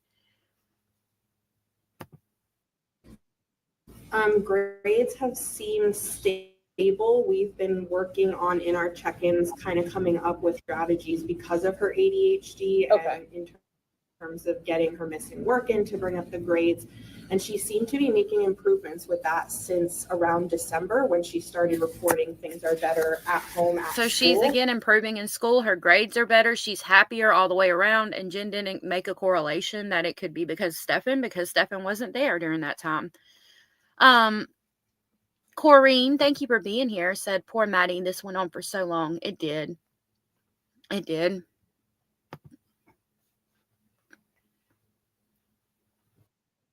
Okay. Our last check-in was February 6th, I believe. And at that point, she was very happy that day. I called her down just to do our check-in, and she said things are going really well. She feels really happy. Things are better. Yeah, that's not cool, man. I don't know why anybody would do that. No. You won't find it here. I'm not putting that out. That's a horrible thing to put out. They're better at school, and that was the last time we had a check-in. And that was because of the strategies that you had kind of given her to help her. Yes, she had been getting some of that work in. Her teachers are working with her because she has the IEP, and she said that she used the strategies at home to talk about the when we're calm, let's talk about what it's like when we're not calm and how that makes us feel. Gotcha. She said she was able to successfully do that. Hey, Maggie Good. May. That's excellent. Okay. I know we talked a lot about, like, you know, it's kind of just briefly mentioned with her. And I know you've only known her for a short period of time, but you haven't noticed a dramatic shift from when you first met her to now that's negative. Like, have you? Correct. When this first came up, my first thoughts are, oh, things have been better. So Okay. I'm like, so it's surprising to you, it yes, sounds like. How did we get to this point? Yes. Okay. So there's nothing that would stand out to you that would make you think that something was on, like that things were declining at home. You actually thought things were actually getting better at home based on what she was telling you. From the information that I had from her, without at that point having spoken to friends or anything I had, to me, the perception was things are getting better. And what was the last date that you met with her? February 6th. And that was the date that she was like, hey, things are getting better. We're using these strategies at home and all of that. Got it. Okay. We were supposed to have our next session to follow up this week. Okay. And obviously I haven't been able to do that. Right, Anna. Is there anything else you can think of that I have not asked you that you want to relay to me while I have you in here? Artemis, I'm so sorry. To me, the only things that are sticking are the comments of he is weird and I don't like him. And I wish I had more information to say where that came from, but when I asked that, all I got was he eats our food, he hangs out in the common areas. Okay. All right. Do you swear and affirm everything you told me is true to the best of your knowledge? Yes. Okay, perfect. So that's the end of that one. And OU812 said, how do they get to this point? So many people, I fear, knew or know about the Maddie situation. Yeah, it's sad. I was waiting for my computer to load. It's sad. I think there was a lot of signs there, but not everybody picked up on it, because it seems like a lot of, like, you know, this sign alone isn't enough, right, to make somebody think that. Like, this one thing, like the fact that she's on Miralax, isn't enough to make me think that, right? But then I take into account the fact that Stefan liked it in the back door. She's sleeping with Stefan. It's like you add all of these things together, and it does create. This is an interview with Madeline Six. It does create a timeline or picture of, like, so many things that make you say, why didn't anybody pick up on this? Why didn't anybody see this? Why didn't anybody know this? But I don't think anybody ever put all of it together at once. You know what I mean?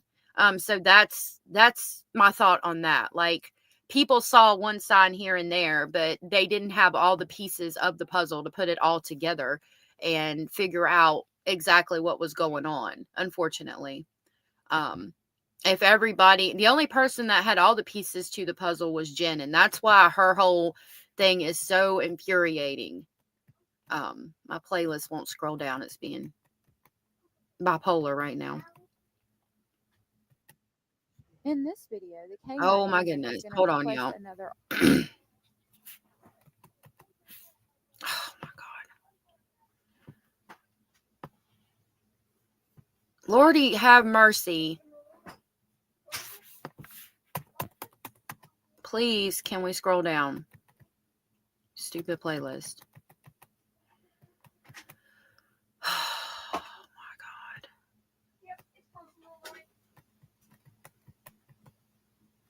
Okay, I'm done with trying to do it this way. Hold on. It's just so ridiculous.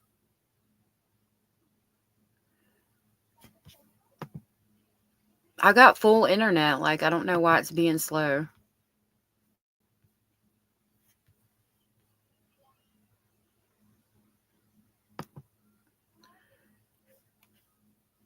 Please stop.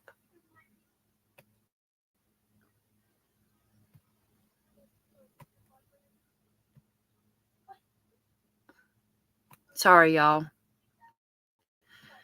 Almost there. I know the third period teacher gives us some insight. So we got 7th, 6th, 1st, 3rd. Third period teacher is 6 minutes and 43 seconds. That's supposed to, from what Jenny said, this one is going to tell us when it's going to give us a date or like a time of when he received the email from Jen. So we'll have another piece in our timeline real quick, and then we'll listen to what the other teachers said.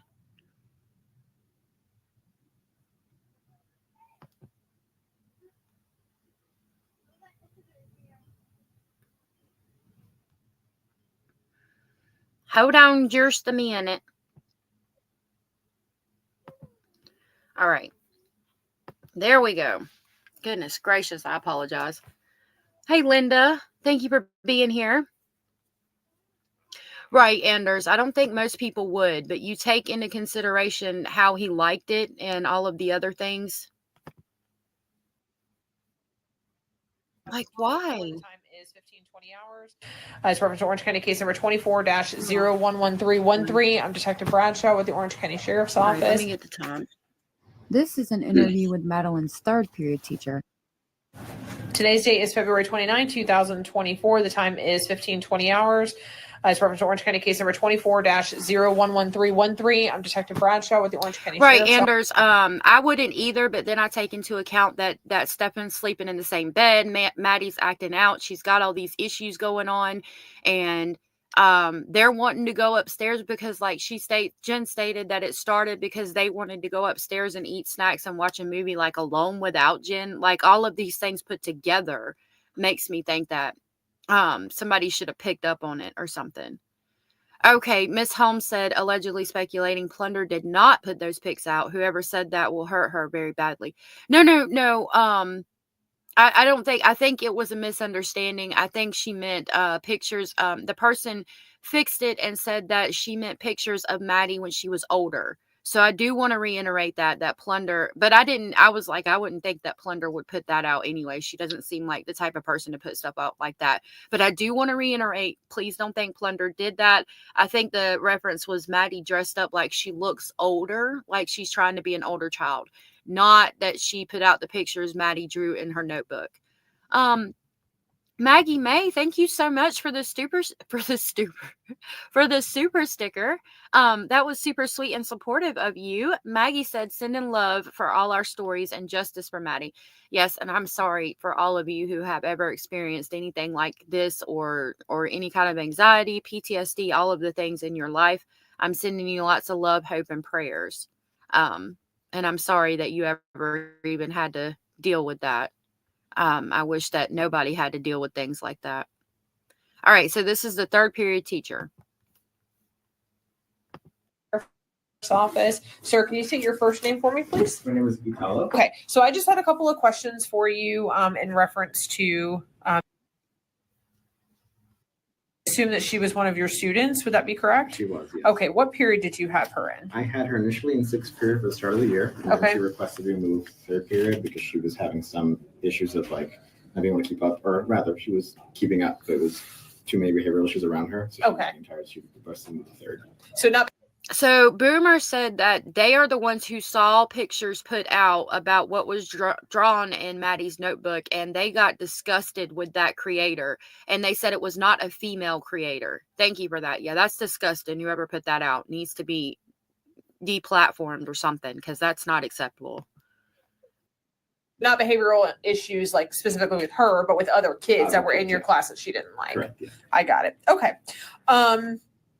Did she ever talk to you about her home life, anything that was going on with her? like that? No. She never said anything to you? Did at any point, did she ever disclose any sort of physical or sexual or mental abuse to you? No. Okay. Did she mention anything to you about having any suicidal ideations, ever making any attempts at suicide? No. Okay. Did she ever express to you at any time if she had any mental or medical diagnosis? No. Okay. Did she discuss taking any medications with you for anything? No, the only time I've ever seen her take anything was Tylenol. Okay. In the front office, Miss Schilling could confirm with that too, because we both kind of saw her because we were trying to figure out how to sure that she was okay to take those. Okay. So. Did you notice any sort of like recent changes in her behavior from the start of the school year until now? Not really, no. She just seemed happier within the third period class that we were in, which is the advanced treble course I have. She seemed happier there. She learned her music really quickly, as with the rest of the girls in that class. Corinne said she could have just stayed at her grandma's after the party since Jen didn't work the next day. She didn't need a babysitter. No need for Stephen to be there. Yeah, it could have been, she could have stayed there. And I wonder why she didn't. Like, I think there's a nefarious reason for Stephen coming. I think something happened. Jen called Stephen to deal with the problem, and Stephen dealt with it in a way that Jen wasn't intending for it to be dealt with, possibly. Natalie said, I recalled it was a news channel that released the pictures. Actually, I pray to God the news channel, no news channel released the pictures that she drew in her notebook. I don't think many people know what those pictures depicted. I pray to God they didn't. She usually is very participatory. She's usually up performing with us. She doesn't miss a concert. She doesn't miss anything. The only thing I guess I could note is like on Friday she was sitting, but that a lot of the girls sit at random times, and that's related to either they have cramps or whatever. So I didn't think that was odd, but she usually is up and participating and active. She didn't tell you that anything was wrong on Friday? No. Okay, she didn't mention to you that anything had been going on or that she was feeling sad or down or anything like that? Okay. And you haven't, in your opinion, you haven't seen her have any sort of signs that she's been depressed since the beginning of the school year at all, or any suicidal? Like, she's just seemed pretty normal, very, very happy, easy making her friends. I would say she bloomed a lot more in third because she had her friends there. So she was more. MK Connecticut, I certainly hope not. I don't think he would have well, I mean, if we're speculating, maybe that's what okay. So Stephen searched a drug on his phone that is used for veterinarians and doctors to put animals and people to sleep before surgery. And if he had that, because I'm wondering if he had it from his parents' house, because they had a poodle. They bred poodles. And again, this is all just speculation. Just be aware. It's all just a speculation thing. So if he searched that drug and he had that drug, I wonder if that could be, I mean, it's a possible reason. Maybe he gave her that drug to try to do something like that, and then she didn't wake up. Let me just say, God, I hope not. And that was a dark, dark, dark road to go down. But Lord Jesus, I pray not.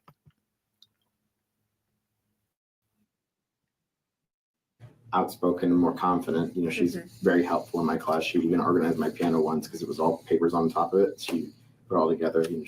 She wanted to do that. So, that's not noticed anything. Hey, Kimberly. Thank you for being here. Kimberly said BS. She planned on running away at 13. She did plan on running into the woods. Mom says it was because if we have World War III, but I think it was because to get away from her mom. I think she wanted to get away from Jen.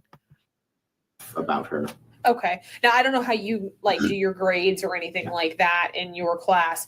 Has she declined at all in her participation, like in her grades, anything of that nature that you've noticed? She maintains pretty steady, and I just grade participation for standing and performing and the concerts. So I have not noticed anything of decline. She is there. That the only time, and even on Friday when she was sitting, I think she was still singing with us. She was just sitting down, which was the only thing, That was different. Yeah. Jen said he searched it 2 weeks prior. Okay. That's interesting. Why was he searching that 2 weeks prior? So that would have been during the time period that he wasn't even down there or seeing her. Thank you, Jen, for letting me know that. The real Gemini said Maddie's best friend told mom about what Maddie drew, and the mom told Sage to tell the officer about it. Yep, she sure did. And that's in the most recent interview I have put out with the best friend. Maggie says Grish has a very compelling take on that. Grish has some really interesting videos and some compelling takes on things like that. Yeah, Lori, I'm with you. She needs to go to jail for something.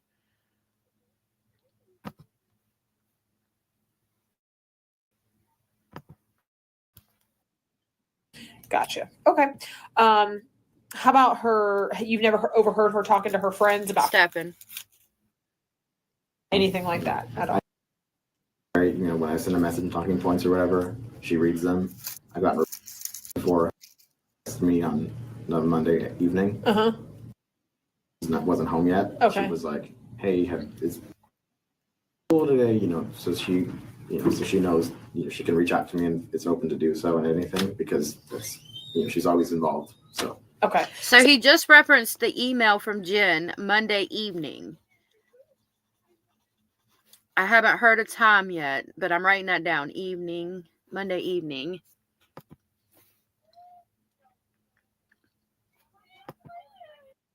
Since the beginning of the school year, more so happy now that she's in your third period, able to make friends. She's pretty consistent, so nothing out of the I'm ordinary. going to take that back because I didn't hear a time. Let me see if there's a time. Wasn't home yet. Okay. She was like, "Hey, hold on. Is school today?" You know, so she need to go back a little further.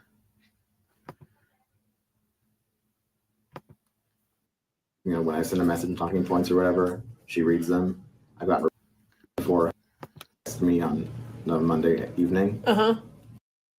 Wasn't home yet. Okay. She was like, "Hey, is school today?" You know, so she knows, you know, she can reach out to me and it's open to do so and anything because it's, you know, she's always involved. So okay. So since the beginning of the school year, more so happy now that she's in your third period, able to make friends. She's pretty consistent, so nothing out of the ordinary that you can think of off the top of your head that would be alarming or alarming. The only most alarming thing I've seen was the message that Monday when she was missing. So okay, and what was that message? It was, I can read it to you. Okay. Like, talking points.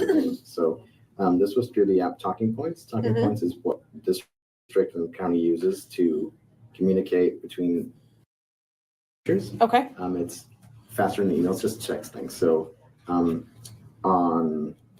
it's loading. So on Monday, February 26th at 5:36 p.m., she said 5:36 p.m. At 5:36. That is not the time frame that we have. Make it to school today. She hasn't made it home today. Then at 5:53, when I was able to reply back, I said, "Hi, Miss Soto. I don't know. Checking Sky where she was absent for periods 1 to 5 and period 7. Period 6. 5:36. I mean, he said when I was able to reply back. It sounded like he said 5:32. Hold on. Checking Sky where she was absent for periods 1 to 5 and period 7. Period 6, I guess, hadn't marked her, but that's. Hold on. She hasn't made it home today. Then at 5:53, when I was able to reply back, I said, "Hi, Miss Soto. I don't know. Checking Sky where she was absent for periods 1 to 5 and period 7. Period 6, I guess, hadn't marked her, but that's not really so strange because sometimes teachers just forget. Like that happens. So, but yeah, I told her, you know, that's very alarming. Just, you know, please keep me informed. And I reported it to my teacher mentor. So, and then she reported it to Kelly Armstrong and everyone else in the school. And I guess and she'd been waiting for the police for a while. So I kind of talked a little bit. Then, you know, I asked at 6:20 she was home yet. Hasn't made it home yet. Waiting for the police. And then so I've heard it was cop trying to speed things up, but that was it. So then I haven't reached out back because I'm trying to give her space. So okay. Is there anything else you can think of that I haven't asked you that you can recall right now, or anything else you want to tell me?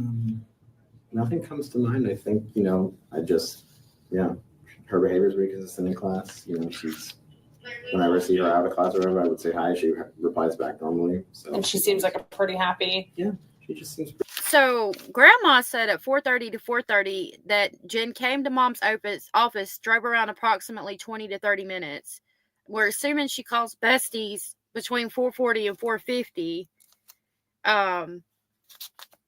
And he's saying he didn't get the email until 5:36. So that's almost an hour later that she's emailing him and saying she didn't arrive at school. Well, I think we need to listen to Bestie's interview next and see if we can get a time of when she called Bestie. I was pretty happy. It was just, this part of it why it was so shocking that she'd be gone, is just how close it happened, how she just, whenever people started saying maybe she ran away, it just didn't seem like it to me that she could be the type to run away. Okay. But then, of course, information started coming out about what was happening. So. Gotcha. Okay. Do you swear and affirm everything you told me is true to the best of your knowledge? Yes. Okay, awesome. So the time is now 15:26 hours. Okay, let's go to, I don't know. Kimberly, it's possible. Hold on, let me go back to my channel because the playlist don't want to load. We can listen to the teachers real quick to see if they give us any information about when they got emails or anything, and then we'll go into the first interview with Bestie. Because I have 3 of them, and we can corroborate times through those 3 interviews as well. Oh my goodness.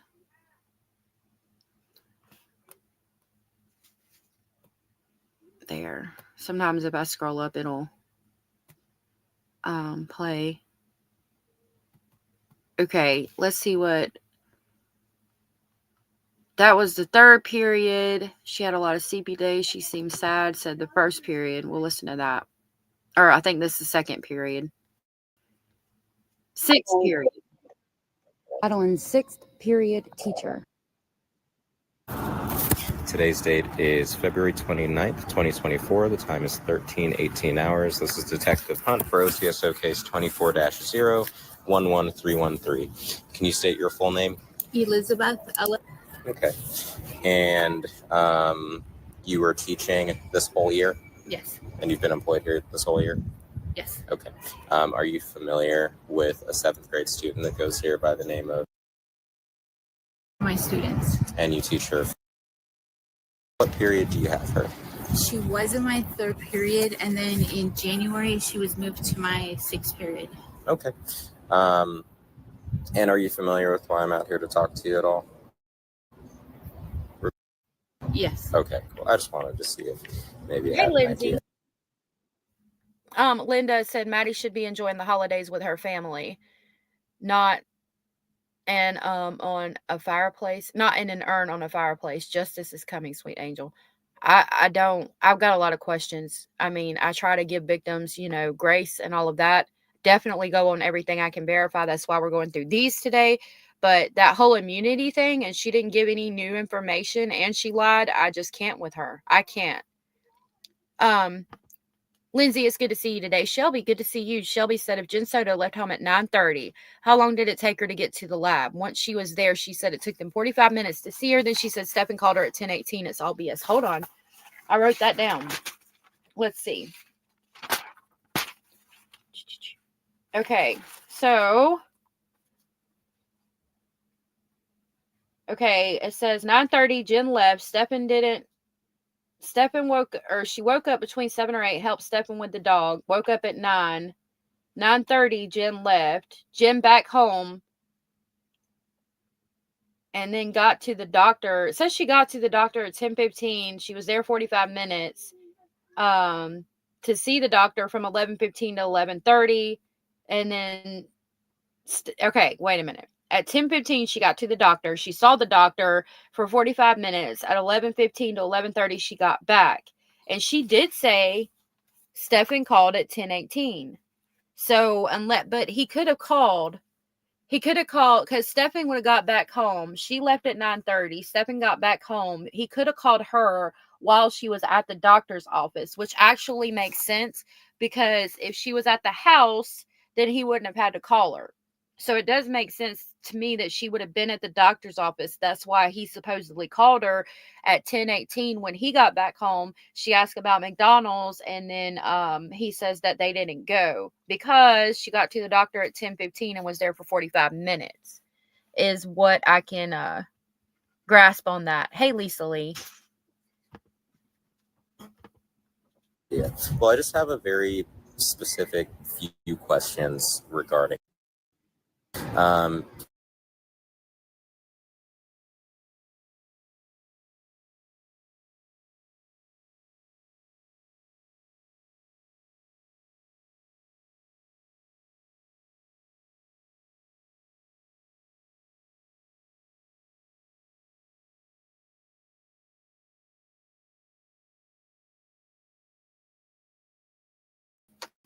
my gosh, y'all. I yeeted myself. I apologize. Basil was messing with me and I accidentally clicked the wrong button. So let me pull this back up and we'll get right back into it. I'm sorry. That was a Basil moment. Hold on just a minute. I said yeet and threw myself right out the window. All right, here we go. I do too, Mommy Ball. She looks sad quite often. Okay. She has like even I say on your assignment, like to redirect her within a very short amount of time. She's often in the clinic, whether she was in my third period or currently in my sixth period.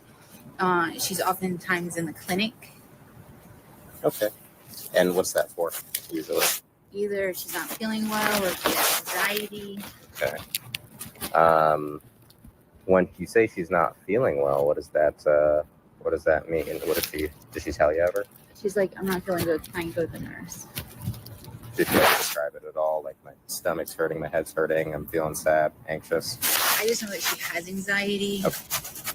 So I just allow her to go to the nurse and see the nurse. And is that common in other periods too that you know of? I don't know if y'all ever talk about it.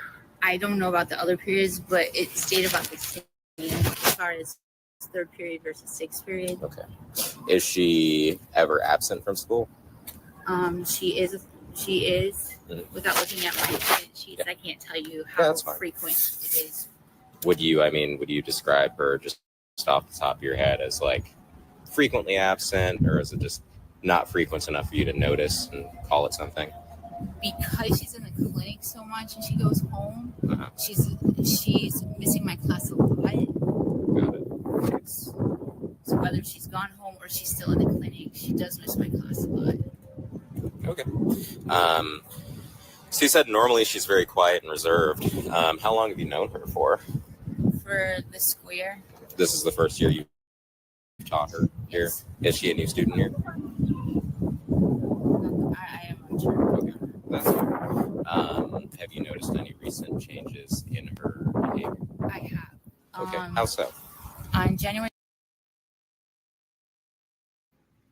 My computer's being crazy. Okay, so I haven't heard anything yet, but we're about to get into recent changes in behavior.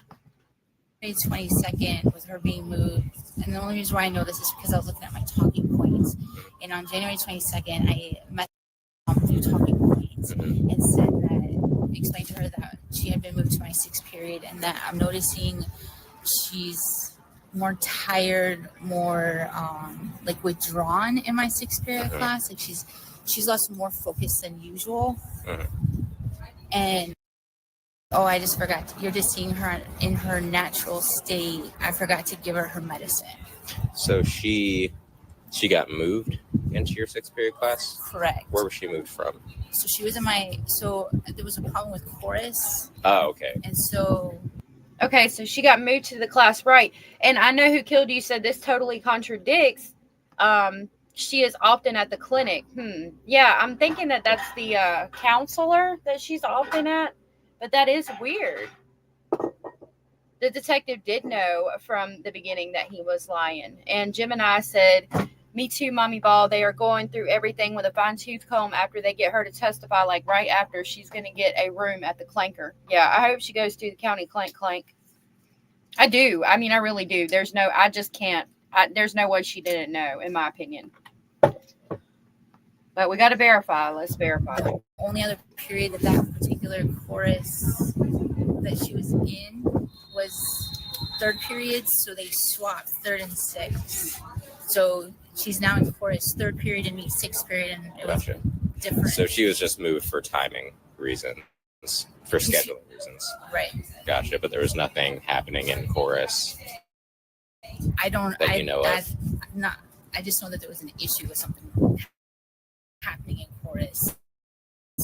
Around, she'd be in your sixth period. Correct. Got it. And I guess there's different students in that other period of chorus. Correct. Gotcha.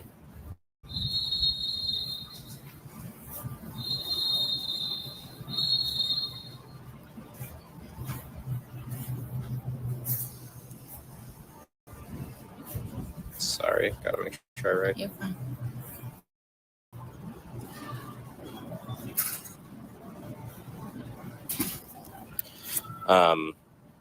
And so you noticed that her behavior was a lot different from third to sixth periods. She was more withdrawn, more tired. That's just how she more often is. Like that's her natural kind of. So that particular day when I messaged her, she's like, that's something to the effect of, that's her, you're seeing her in her natural state.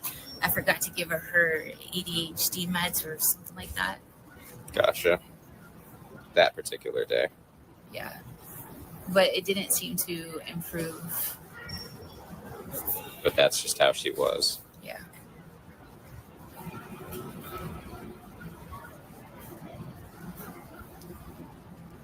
Okay. What about her grades? How have they been? So all year they've been DF. Okay. And in the past, like she wouldn't do all of her assignments, but like every couple of assignments she would do one. But lately, since moving into my sixth period, she hasn't. There might be one or two assignments that she completed since moving into my sixth period till now. Okay. So why was she not completing her assignments, and why did Jen not have an issue with that? The statement of her saying she can't risk it is a big fat red flag and proves she's in on the essay. I mean, I don't understand what it is you can't risk with her sleeping with you for sure.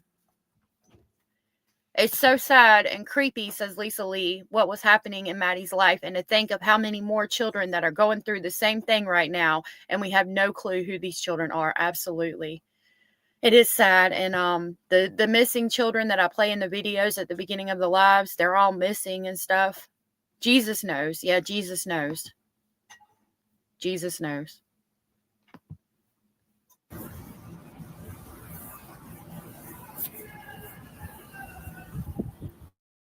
Have you talked to her about it, or? I do. I meet with her weekly. Like, hey, how's your assignments going? She's like, I'm working on them. Okay. But that's like the extent of it. She just says she's working on it. And in your weekly meetings, I mean, has she ever talked about life at home and mentioned being sad or depressed or? Okay.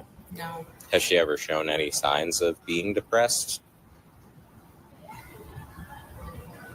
I mean, with her just, it's hard. It's hard to tell because she was always having anxiety. She was always like putting her head down like she wasn't feeling well. So, has she ever expressed anything? I know that you would have reported it, obviously, but has she ever expressed anything about wanting to hurt someone else or hurt herself? No. So, as far as like her state of mind or her mental state in your class, as far as you know, she's just very quiet, but you wouldn't necessarily describe that as like sad or depressed, just withdrawn.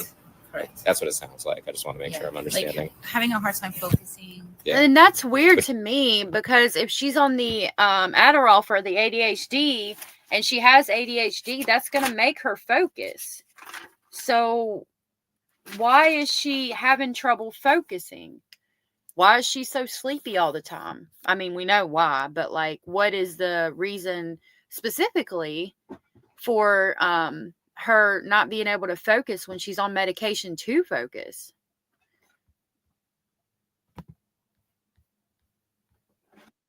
But she also has ADHD, right? So She does. She also has an IEP. Oh, okay.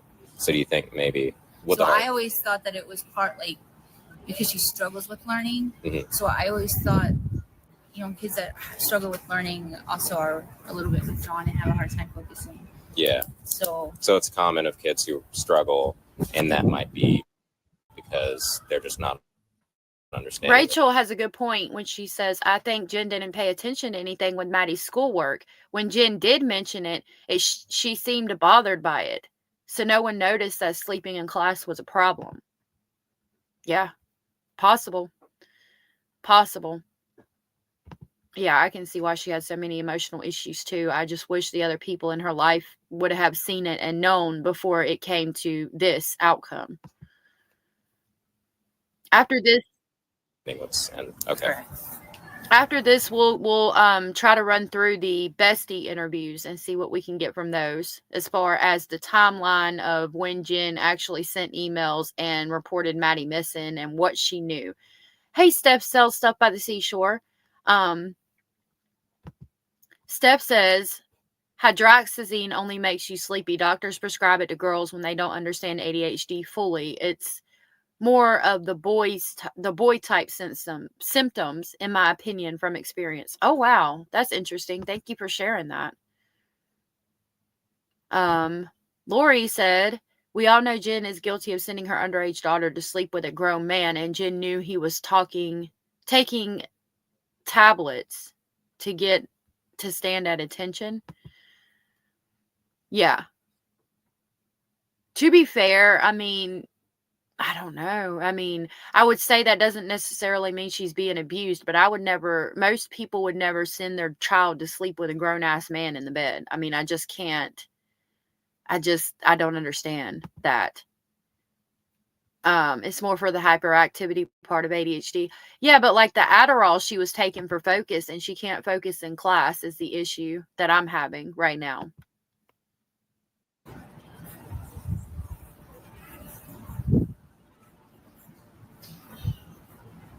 Miss Kibby, thank you for being here.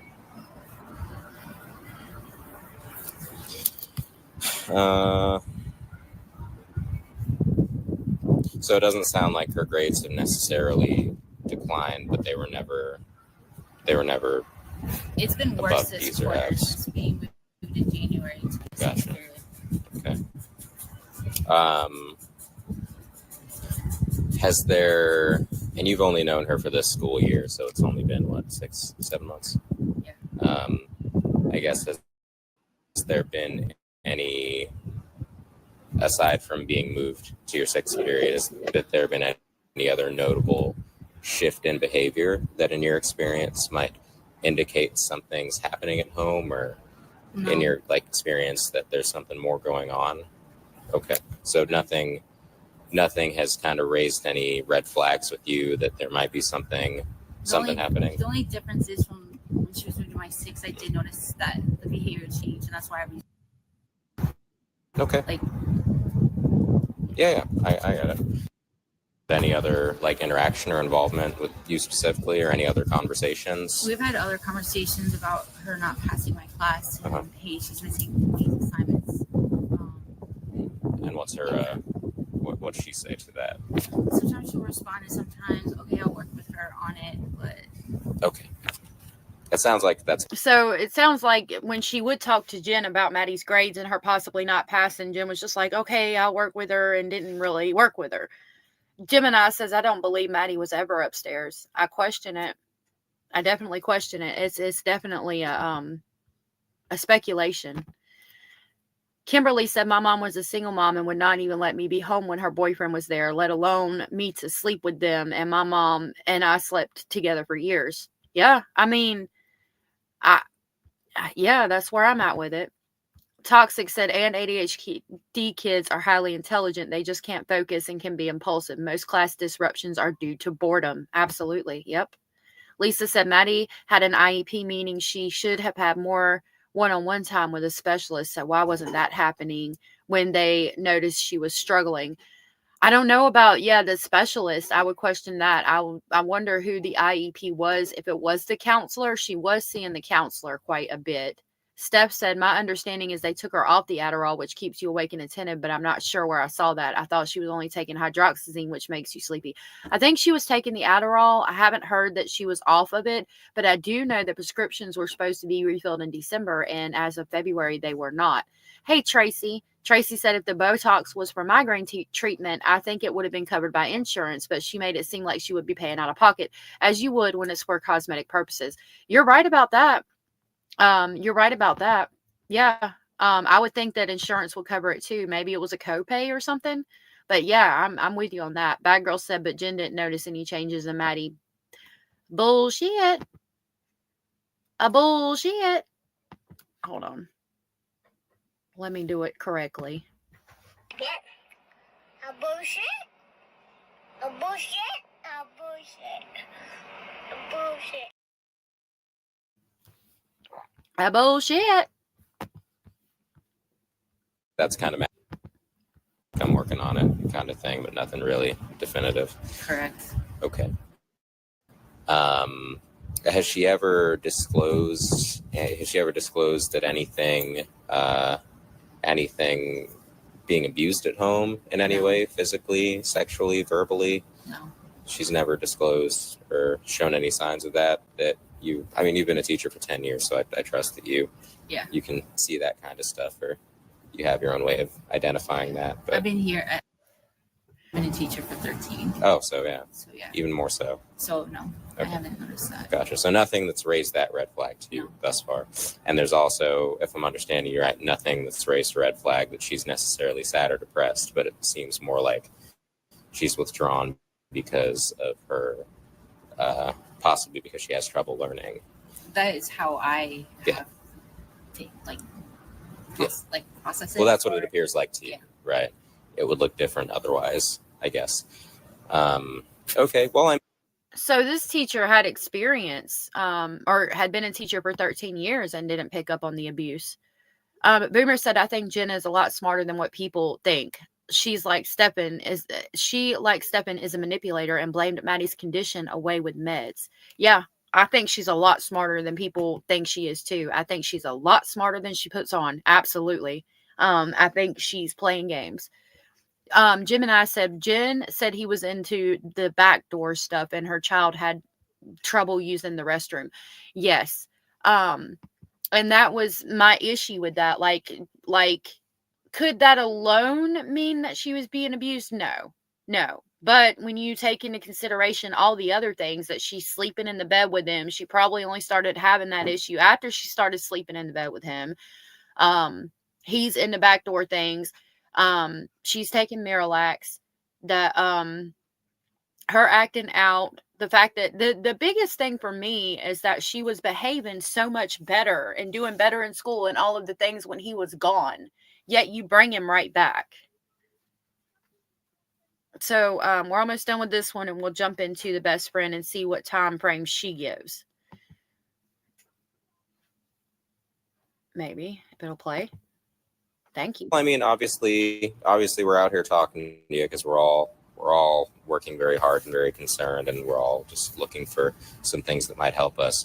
Is there anything, as someone who's known her for several more months than I have, that might help me or help any of us get in her head a little bit and maybe figure something out? Unfortunately, I wish I did. But... That's fine. That's completely fine. I just, always looking for something. But do you have any questions for me? Is there anything I can? Okay. No. Cool. Well, thank you for talking to me. Can I just have you do one more thing? Raise your right hand. Do you swear that everything you told me is truth? Yes. All right. I appreciate it. I'm going to end this. I'm backing out. 13:30 hours. Let me pause that. All right. Let's go back because my playlist doesn't want to load. All right. Let's go to the first interview with Bestie. That's going to be the first timeline she gives. So far, we have that she was at Grandma's office between 4:30 and 4:40. She, at 4:10, she left at 2:30, waited in the car line to pick her up at 4, waited 10 minutes, went to the office to see if she made it, drove around school She drove around and she arrives at mom's office between 4:30 and 4:40, giving her approximately 20 to 30 minutes to drive around. They went back to the school. School was closed, and they went into the office to try to see if anybody knew anything. But third period teacher didn't get an email till 5:36. And she stated she had called the friends in between leaving the school at 4:10 and getting to mom's office at 4:40 to 4:50. So that's what we have so far. Let's go find Bestie's interview. I know a lot of you know her name. She has a beautiful name, but I don't like to put it out here. It's a spice. She's named after a spice, which is pretty cool, I think. So it's going to be down here a little ways. That was one of the first ones I put out. Was the school Maddie went to only 7th and 8th grade? No, I don't think so. She had moved from Port Charlotte, I think it is, or somewhere down there. I'm not familiar with cities in Florida. But she had moved from somewhere down in that way to back to the apartment where she came back to school. And Bestie's going to tell us the timeline on that, actually. She talks about that in the beginning of this interview. When she met Maddie and all of that. When she started coming to this school, all of that. See, it shows me I'm live on like 13:05 hours. It's going to be referenced to Orange County case number 24-011313. It shows me I'm live on, I don't know if you guys saw it. Detective Bradshaw with the Orange County Sheriff's Office. Pause. We are currently Pause. At goodness. What's your first and last name? For real? Are we kidding right now? It shows me I'm live on my laptop, but oh my like we God. discussed briefly before. Why? It shows me I'm live on my laptop, but it won't let me access it from the phone. Goodness gracious. All right. We started this recording. We're here to talk about your friend. Okay. And it's extremely important that everything we talk about today is true. And if you don't know something, just tell me I don't know. Don't make anything up. Okay. Right. So I have to ask you a couple of questions. It's not to insult your intelligence. It's not to make you feel bad by any means, but because you're under 18, I just have to ask these questions. Okay. So tell you that. Okay. Lisa Lee says I thought she never went to the office that day. She says 2:30 left, waited in car line to pick up at 4, waited 10 minutes, went to office to see if she made it, drove around. When she got back, school was closed. She called Bestie, and that's where she states we dropped her off, and then I dropped her off.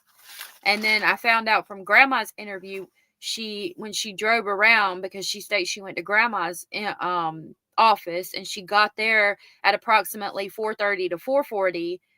That was at Mom's office after she had driven around for approximately 20 to 30 minutes, which is the timeline I gathered, stating that she left or waited till 4:10. So she said she waited till 4:10, went to office. So she probably left the school, if I had to guess, at approximately 4:20. Gets to Grandma's office 4:30, 4:40. So she drove around approximately 10 to 20 minutes looking for Maddie, which makes sense. And she called Bestie before she arrived at Mom's office. When they got to Mom's office, they go back to the school. That's when they state school was closed and it was just afternoon programs. I'm assuming she called Bestie between 4:40 and 4:50. We're about to find it out. About to listen to what she says. That the pants I'm wearing are white. Would that be the truth, a lie, or something else? A lie. Why? Because it's a lie because the pants aren't white. Okay. So if I were to tell you that the chair next to you right here is like a green color, would that be a truth, a lie, or something else? The truth. Why? Because it's green. Okay. So it's important that we are always telling the truth no matter what. Okay. Can you promise that you'll do that? Excellent. All right. So tell me about your relationship with. I knew her since 4th grade. She That's came for to truth? school in like the middle of the year in 4th grade. She was like the new kid, so like everybody kind of just picked on her and stuff. She was in a different class than me. She got picked on a lot by people like that like nobody really liked and stuff. If somebody is here in the name Quest for Truth, I did not see your comment, but I saw that Abella said hey to you. So I wanted to say hey to you. Gemini, I was scrolling up because I didn't know what you had said, but you're good, honey. I didn't even see it. Hey, Sandra. Thank you for being here, Sandra. Sandra said, why did she go into the school to see if Maddie had, quote, made it? So she was assuming that her daughter never went to school that day. So she says again that she got to the school at 2:30. She left and waited in the line to pick her up until 4, waited 10 minutes. And then she would have went into the office to see if Maddie had made it to school that day. You're right. I don't know if she wrote down if she said made it to school that day. But I wrote, waited 10 minutes, went to office to see if she made it, drove around. I'm going to circle made it. We'll go back through that interview, or I will later, because, I mean, it is weird that she said, did she make it, instead of to find out if Maddie was at school or where she was at. But again, I mean, if she knew that Stephen supposedly dropped her off at the church, then I would say I need to make sure she made it to school. I mean, but then again, I wouldn't have dropped her off at the church, but it would be a question of, if she wasn't there that day, did she ever actually make it here from the church? But that's a good thing to point out, and I appreciate you doing that. We'll go back and check her correct verbiage. And then one day, I don't know, kind of like went up to her and I was like, hey, what's your name? And then we got to know each other. And then she had left in 5th grade. She didn't come to 5th grade. And then in 6th grade, she also joined in the middle of the year.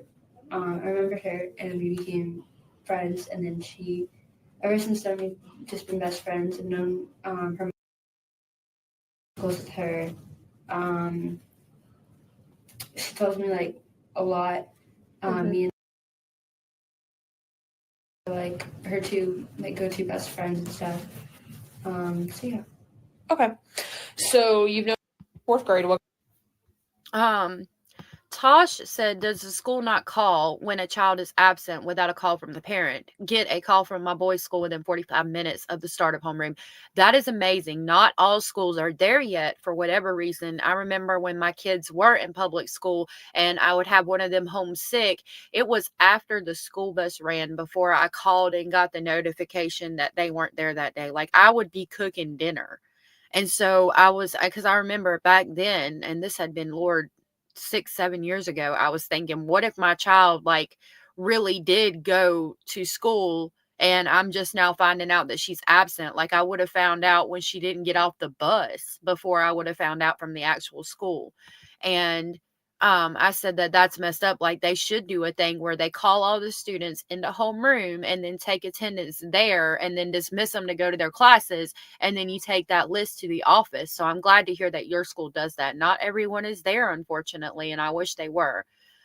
Quest for Truth, thank you so much for being here from Guilty of Crime. That is so awesome. I hope you're having a good New Year too. Thank you. It's good to see you. Cece said no, she didn't go to the school office. She drove to mom's office. She stated that she went to the office to see if she made it and then drove around. And then when she drove around for a little bit, then she went to mom's office. When her and mom came back, school was closed and canceled, is what I have written down. Oh, she didn't park and go in. Yeah, I don't know if she parked and went in or not. If I'm gonna recall, when I would be in those lines, I would have pulled up like past where you stop to pick your child up in the little loop, and I would have parked there and ran in. But nobody has said that, like, either way, like if she parked and walked in or if she just kind of moved her car up a little bit and went in. Yeah, she says she left and went to mom's office, which is crazy. She said she drove around and looked, but yeah. She said what grade are you in now? 7th. 7th. Okay, so about 3-4 years or so. And when you say she tells you a lot of things, what do you mean? Like, she'll tell me like stuff that's going on with her family. Anything really that like kind of like involves her. Like, if like to get into a fight, she would would tell me about it on call and stuff.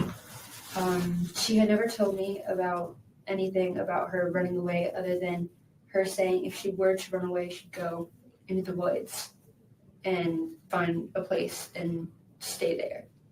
Okay. So you're close. Gemini said she parked for a bit to see if she would see her walking to mom's work, then mom's work. I will check that. Thank you for telling me that. I will check that. The order she did whatever does seem to differ, and we're picking up on that by making this timeline. I will definitely double check that, real Gemini. If we have time, I'll do it with y'all, but I don't think we're going to have time because it's already been almost 3 hours. So after this interview, I'm probably going to have to call it quits for the day. But I'll go back through and listen to it. And if you want to go back through and listen to it for your own timeline, that interview we listened to first was Jen recaps the day Maddie went missing. And it's in the Madeline Soto playlist. Jeannie B said, no, she did not park. Went en route to Grandma's office to see if she was walking there. Yeah, that's what I think she said. I would rather live in the woods than with those two monsters anyway, but I would just rather live in the woods. Like, put me in the woods, give me some wood to build a cabin and wood to burn, and we're going to be good. Make sure I can go grow a garden in the area, maybe some solar panels for electricity so I can still do the YouTube channel. Other than that, I would be fantastic.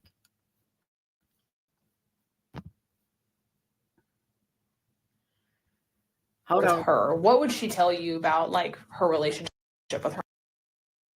We wouldn't get along that well, she said. Every day in PE, she'd come in and just be like, "Oh, fight or something. Like we're not on like great terms or something." I had said that was going to disown her when she turned 18 or 19, like kick her out of the house. About that, she would like get mad at her on call and stuff. What do you mean get mad at her on call? What do you mean? Like that's always been weird to me, to say that you're gonna disown her when she turns 18 and kick her out of the house. Like, was it really that bad between them arguing and things like that? I couldn't imagine myself saying to my child, when you turn 18, I'm going to kick you out and disown you. Unless like something really drastic was going on. Question about maybe the stuff between Maddie and Stefan, if Jen knew. Jenny Jen said, I don't personally believe Jen willingly gave up time to sleep to go over an hour before Maddie's school ends. You know what? That's a good point. That's a good point. Very sad for a child to state that. So sorry, Maddie. Yeah, it is. It is, bad girl. Mary Lou said same here. Hey, Mary Lou. Beach bum. It's good to see you. Thank you for being here. The real Gemini said it was in the news interview where she was hugging Stefan, I believe. I'll definitely check it. We do need to go through that and see what timeline she gives there as well. Like clean a room or something. I'm like doing something right now. I can't. So do it right now. Yeah. And what was to that? She'd get mad at her. She'd be like, "Do it right now." I told you to. Get off the call if you're just gonna act like that. You don't talk about it. Okay. And when you say the call, are you mean like just like a regular phone call? Yeah. Okay. So you guys would you FaceTime each other, or was this just like you talking to each other on the phone? Most of the time it's FaceTime because you're like playing at Roblox or something. Gotcha. Okay. How often do you? Like every single day. She texts me every morning I wake up, and I always get a text from her unless she. But usually, I thought it was fishy yesterday when she didn't text me at all, because usually, even if she doesn't go to school that day, she texts me like the night or the day of, like she'll wake up early just to like text me like, hey, I'm not going to school. And she didn't yesterday, but I didn't think everything of it, because I thought she like slept in or something. Okay. Has she ever mentioned anything about her relationship? I wish we knew how late in the night Maddie was texting her best friend. Did she text her that night? I know she had just seen her at the birthday party, so she might not have texted her that night, and it might not have been unusual because they had just seen each other, but she states it is unusual for her not to text her first thing in the morning. I would love to know the last time they spoke that night, if they spoke that night, and if it was usual for her to stop texting that early. Like, let's say she talked to her the last time at 9 o'clock, and usually they talked every night till like 11 or 12. Which I hope not. That's really late for a child, but let's just, give a time frame like that. But that night she stopped texting at 9, which she had never done before. That might give us a timeline of when the homicide was actually committed. G14 classified. It's good to see you. Said my mom told me if I didn't go to college right after high school, she'd charge me rent. Well, I mean, I think she was trying to get you to go to school and better yourself. So I give your mom grace for that.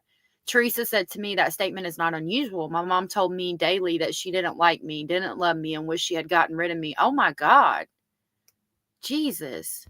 I'm so sorry, Teresa. That is not good, though. I mean, I hate that you ever had to go through anything like that. Me and my mom fought too, but like, I would tell her I was going to move out when I turned 18. She didn't tell me that I had to leave when I turned 18. I would tell her I can't wait till I turn 18 so I can leave. But like, she didn't tell me that. Now, I left when I was 17, and once I actually left, she didn't let me come back. But she never told me things like that. And I'm sorry you had to deal with that. That is horrible. Mary Lou said, do you think Stephen liked them fighting over him? I question it. It's definitely possible speculation. And then last one real quick. Hey, Natasha. Cece said basically Jen was afraid of a Woody Allen situation, so she sent her 13-year-old to sleep with a grown-ass psycho Jen wasn't even sleeping with because it hurt. You can't make this stuff up. You're accurate in all those statements. We can prove it. Absolutely.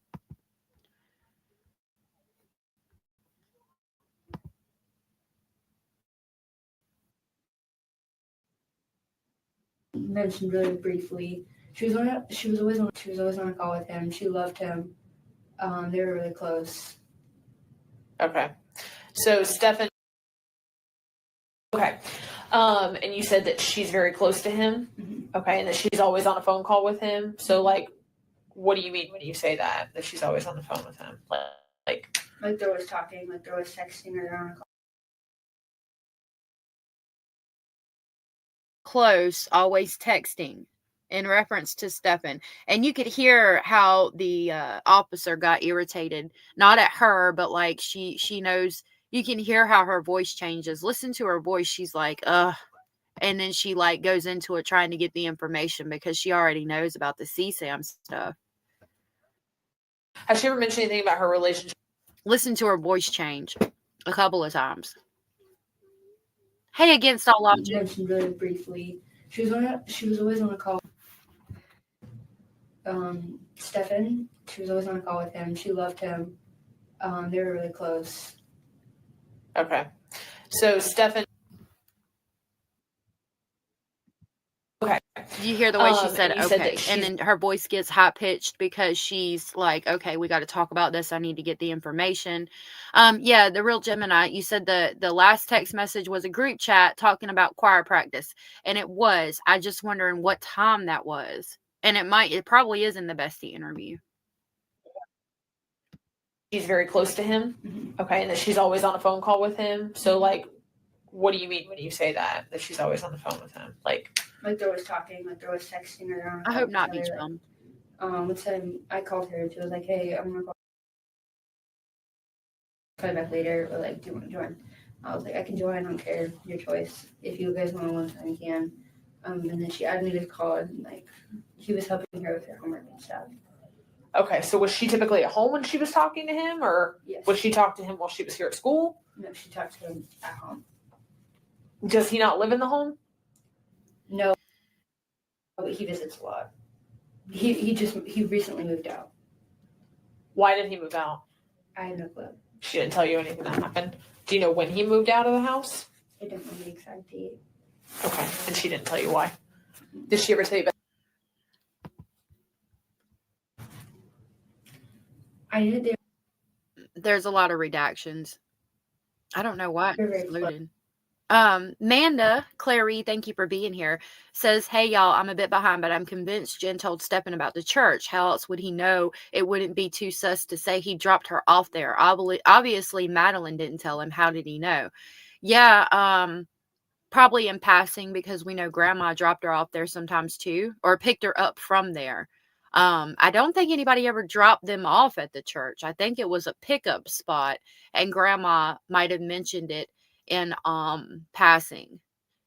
Cece, I wish I could bring justice to Maddie, but the only people who can do that are going to be the police, but I can help get her story out. And that's what I aim to do. I aim to get her story out and help her get justice, point out things that we can find and accurately validate, for sure. And that's a really sweet thing to say. Thank you. And then lastly, Jenny Jen said, Gemini hasn't been disclosed, but I'm guessing sometime between 8:30 and 11:19 p.m. on Sunday, in my opinion. Yeah, it would have been sometime in that time frame, because we know she was dropped off around 8:30 from the party, and then 11:19, I don't remember what the time frame of that was, but it would have been somewhere in that time frame. So I'm questioning, like, did she text her at all that evening, or if she did the text stop at like 8:45, when normally on any other night the text between her and Bestie didn't stop till like 10 or 10:30 or 11. Like, I would love to know that, but I haven't heard validation of that. Gemini said, I remember it being 9 something, but not sure. Thank you for that. And then lastly, Bad Girl said, rest in peace, Maddie. We love you and are fighting for your justice. I pray to God she gets justice. Lord, help her get justice. We're very close. That's pretty much all I really knew. Yep, Diamond Girl. Okay. So sometime recently he moved out and in contact with him on the phone. How often would you say that she talks to him? Like 3 times or like 2 times a week. Okay. And then like she'll go text him. She'll text him? How often does she text him usually? Do you know? Okay. And when she's calling him, is it usually in the afternoon, the morning, evening, something else? Like somewhere between the afternoon and night. Okay. Does she say what they would talk about? No. Okay. What was your vibe on their relationship? Like, what did you think about it? Her phone. I liked they were very close. Like, he was always interested in like everything that was going on. Like, she'd tell him like stuff that's going on at school. Thank you, Jen. I don't know. She like briefly talked to him on the phone with like me on the phone too, like that I knew of. I don't really know what they would like say and stuff. All I knew is that like she would tell him what went on at school. Okay. Mary Ann said if he only took her to school a couple of times, when did she tell him she was embarrassed by his car? Good question.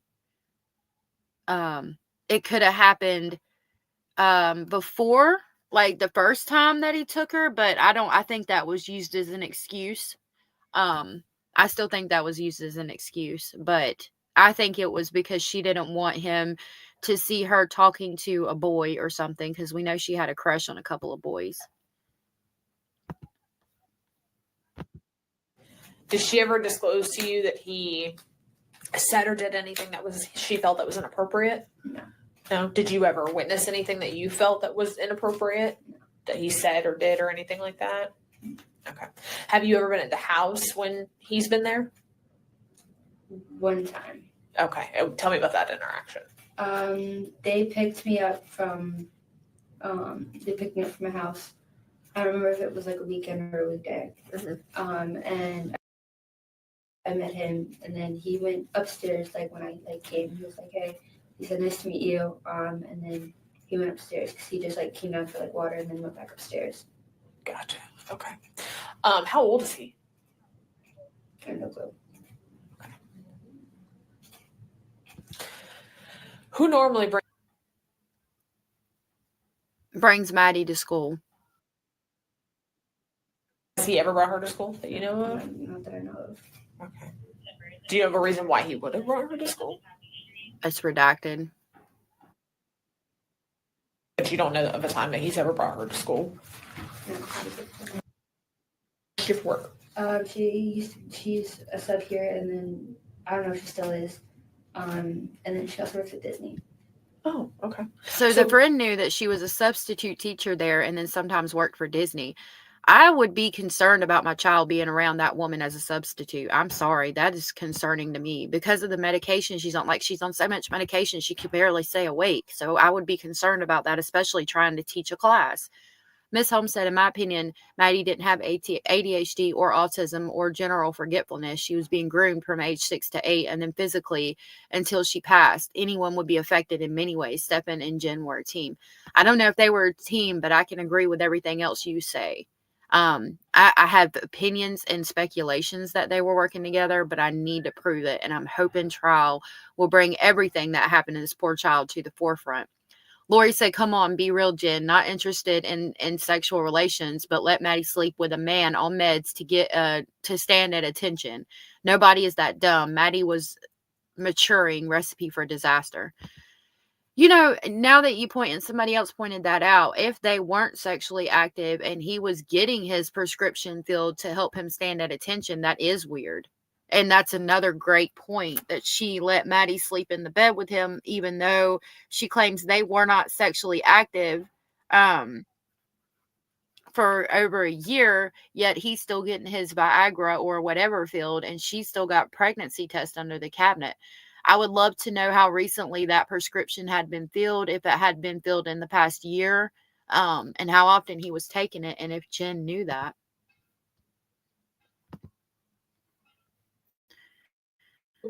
Now that he is no longer in the home, who else lives in the house?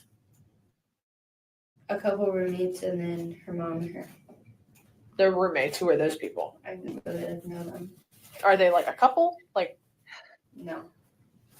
Are they like males, females?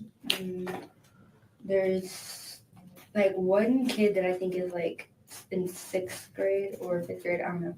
There's one little kid there, and then I think the rest are all girls. I think Stephen was the only boy. Okay, so is it like another family that's living in there with them? I think it's just people that's close to them that can't find a home or don't have enough money for a home. They keep. Oh, they kind of all stay together. Yeah. I'm understanding. I got you. Okay, cool. So, quick question, so we can verify. I wrote that down. Where did we hear that Stephen was on erectile dysfunction medication? Oh, when was the last time that you talked? Me too, Corey. Texted you, either one. I was at on Sunday, this previous Sunday. So that would have been 2 days ago. So the 25th? Yes. Okay. And then so you physically went to the party? Yes. Okay. What time did you leave the house? Like around 7 p.m.? Yes. Okay. And then did you talk? No. So this is going to go more into her party, but it's just recently that we found out she only got one present. Lori said Jen is the main manipulator, and I'm really leaning that way. Diamond Girl said it hit me odd when Jen Soto's riding along with the detective to go pick her car up when Jen Soto claims that Stephen and Madeline played games and Jen just liked to watch. My mind didn't take that well. I had questions about that too. Gemini said sorry, but Jenna's far from other Teresa, and that's no way I'm going to believe that she was not sleeping with that man. She was a freak. Oh, well, I don't know. I don't know much about that. Jen said he likes to take Viagra. I need to find that interview. Thank you, Jenny Jen. Yeah, I think that there was money changing hands, and that you're good, Natalie. I think there was money changing hands, and that was part of it too.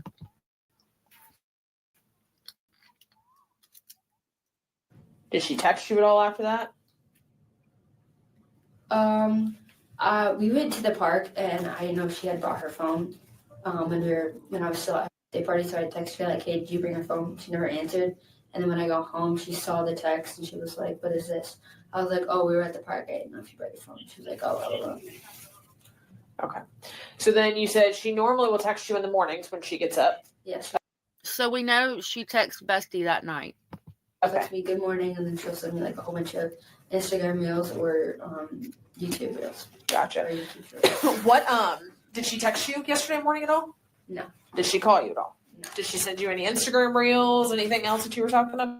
about? No, which is what I thought was fishy. Okay. Did you ever try to call her or text her or anything? Yes, I called her. And no answer? No answer. Okay. And that's completely out of the ordinary for her? Yeah. Okay. So then you come to school. Mm-hmm. And what happened? I got Okay, while she recaps the last day, Mary Lou said his mom mentions the Viagra as well. Taking into account what the best friend said, that he couldn't stand at attention unless she was like laying down pretending to be deceased, I question if like the time period, like I know why. I assume he was taking it because Jen didn't turn him on, and so he needed the Viagra to be standing at attention even though he wasn't sexually attracted to her when they were having sex. So if he's getting it filled after the time she claimed they're not having sex, that would have sent alarm flags up to anyone. Because why is my man, if we're not sexually active, why is he still getting that prescription filled while he's laying in a bed with my child? Which is, I mean, there's just too many red flags to begin with, but I question that. Jen says she just wanted him as a companion. She wasn't interested in him that way anymore for a long time. Yep, over a year. It is weird his mom mentioned it, Beach Bum. Cool. And me and our friend group were kind of just like hanging around, like kind of where the entrance is, waiting for her to get to school because she's a walker. So we kind of just like waited near the entrance for her to come in. We were already on campus. We were already like in like the gates and stuff. We were kind of just like waiting for her to get there. And then when she didn't show up, we were like, okay, sometimes she'll like wake up a little late and then she'll come during first period.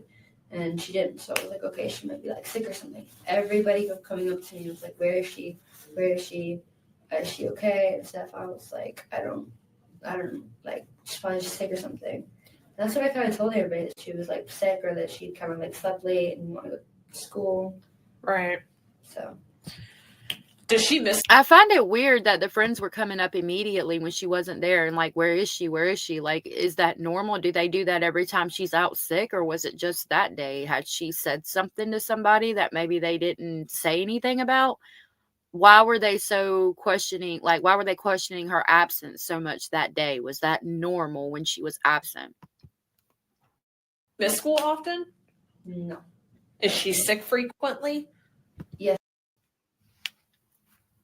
Oh, sorry. School. Okay. Is it just like, go ahead, I'm sorry. Oh, sorry. She was coughing a lot. Like, she's been coughing a lot. And then when we were running around, she was coughing a lot and stuff. So I think she was sick then. Okay. But she didn't mention to you anything about not coming to school yesterday? No. Okay. Has she ever mentioned anything to you about wanting to run away? Other than the woods. Okay, and tell me about that. We were at Recharge.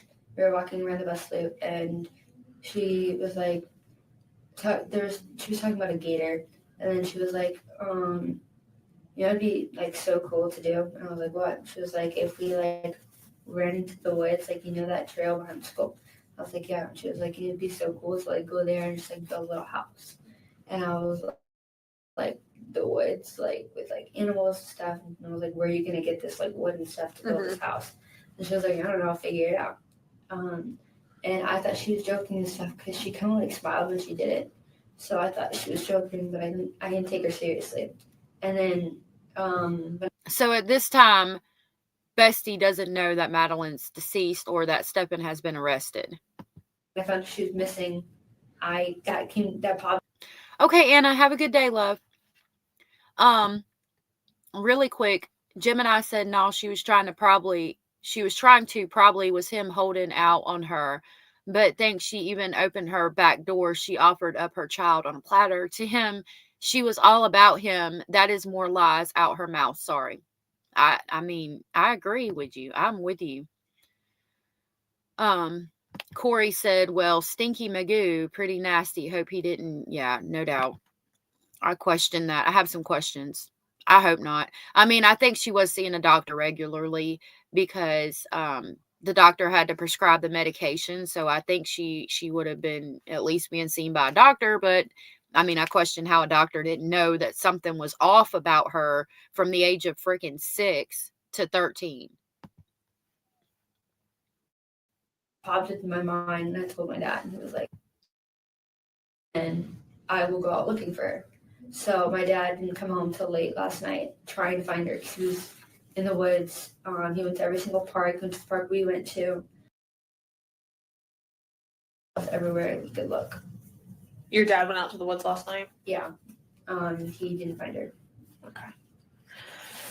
So has she ever mentioned to you about, like, I know you were saying she was just joking, oh, it'd be cool to run into the woods and build a house, but did she ever say, like, I really want to run away or anything like that? No. Nothing to that context? No. Did she ever talk about how she didn't want to be at home anymore? She didn't want to live at home anymore? She would kind of talk about getting a house or like getting an apartment when she's older though. Okay. And I know you had mentioned something about she was going to kick her out or disown her. Why would she say that? Because they were fighting a lot, I guess. I don't know. Do you know what they were fighting about? Okay. Probably something like stupid, like, hey, go clean your room. She just like didn't want to do it. Gotcha. So, your knowledge, ever tried or threatened to harm herself in any way? No. Okay. Does she ever talk about people harming themselves or anything like that? Nope. Access to any weapons at home? No, I don't think she does. Okay. Has she shown like a fascination with like suicide or harming herself? Or the bunny in the corner, that's Inspector BS. He sniffs out the BS that's in all these interviews. Basil is asleep on the bed. Harming themselves? No. Okay. What do you think happened? I think that she does have a lot of social media. I think that she was waiting to turn 13.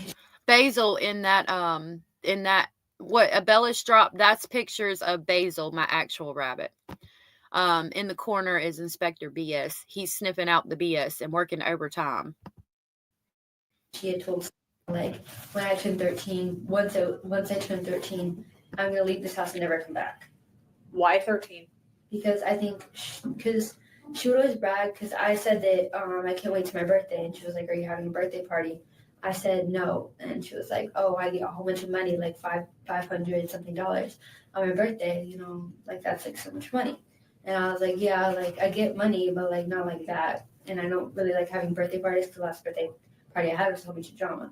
So then she was like, oh, okay. But she would always talk about getting money for her birthday. And then when I showed up to her and I didn't give her money, and I already had given her a gift, I brought it to school.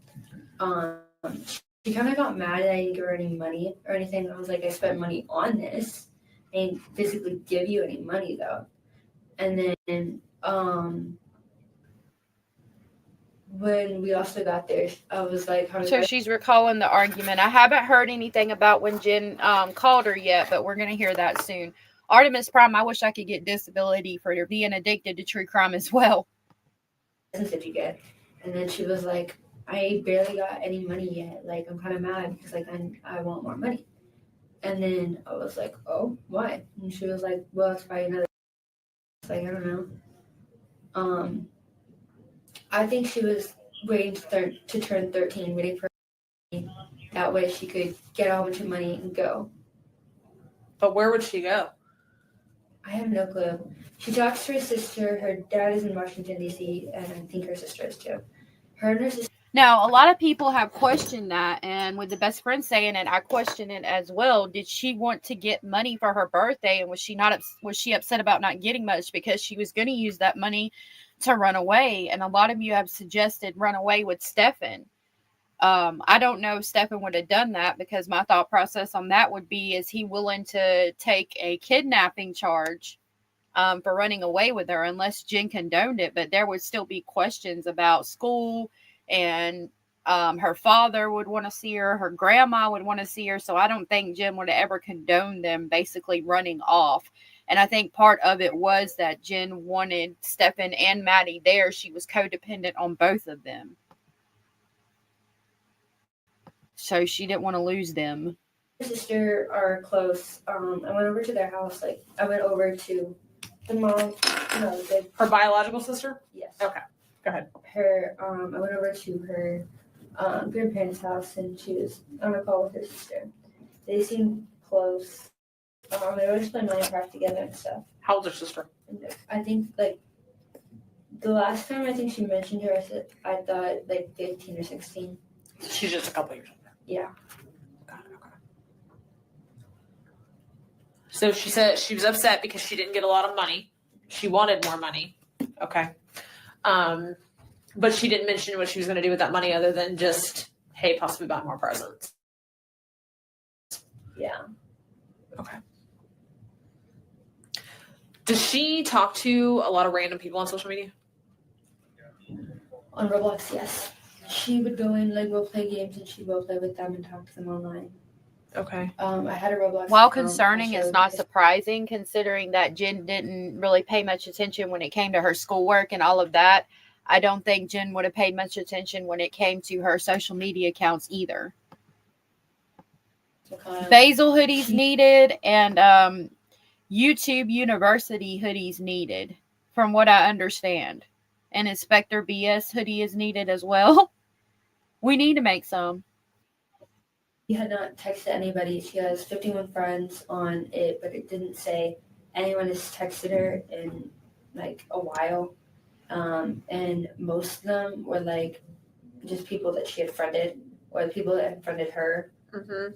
I don't know, it could have been like a game or something. They joined the game and that they talked on the game about like where to meet up. Has she ever met random strangers like that? Like outside of the house that you know of? Not that I know of. Okay, she's never told you about any of that. Has she ever told you about any inappropriate conversations that she's had with older men or older women on any of these? Rose Thorne said Jen put up with a lot from Stefan and wasn't in love with him, so why keep him around? What did Stefan give Jen? That's a good question. I question whether she was codependent on Madeline and Stefan, so she felt like in order to keep both of them there with her, she had to condone what Stefan was doing to Maddie, and that would keep them both there. And she was worried about the Woody Allen situation because she thought they were going to leave and go be together and just leave her behind. And she didn't want to be left alone. She didn't want to be left behind, basically, is my thought on that.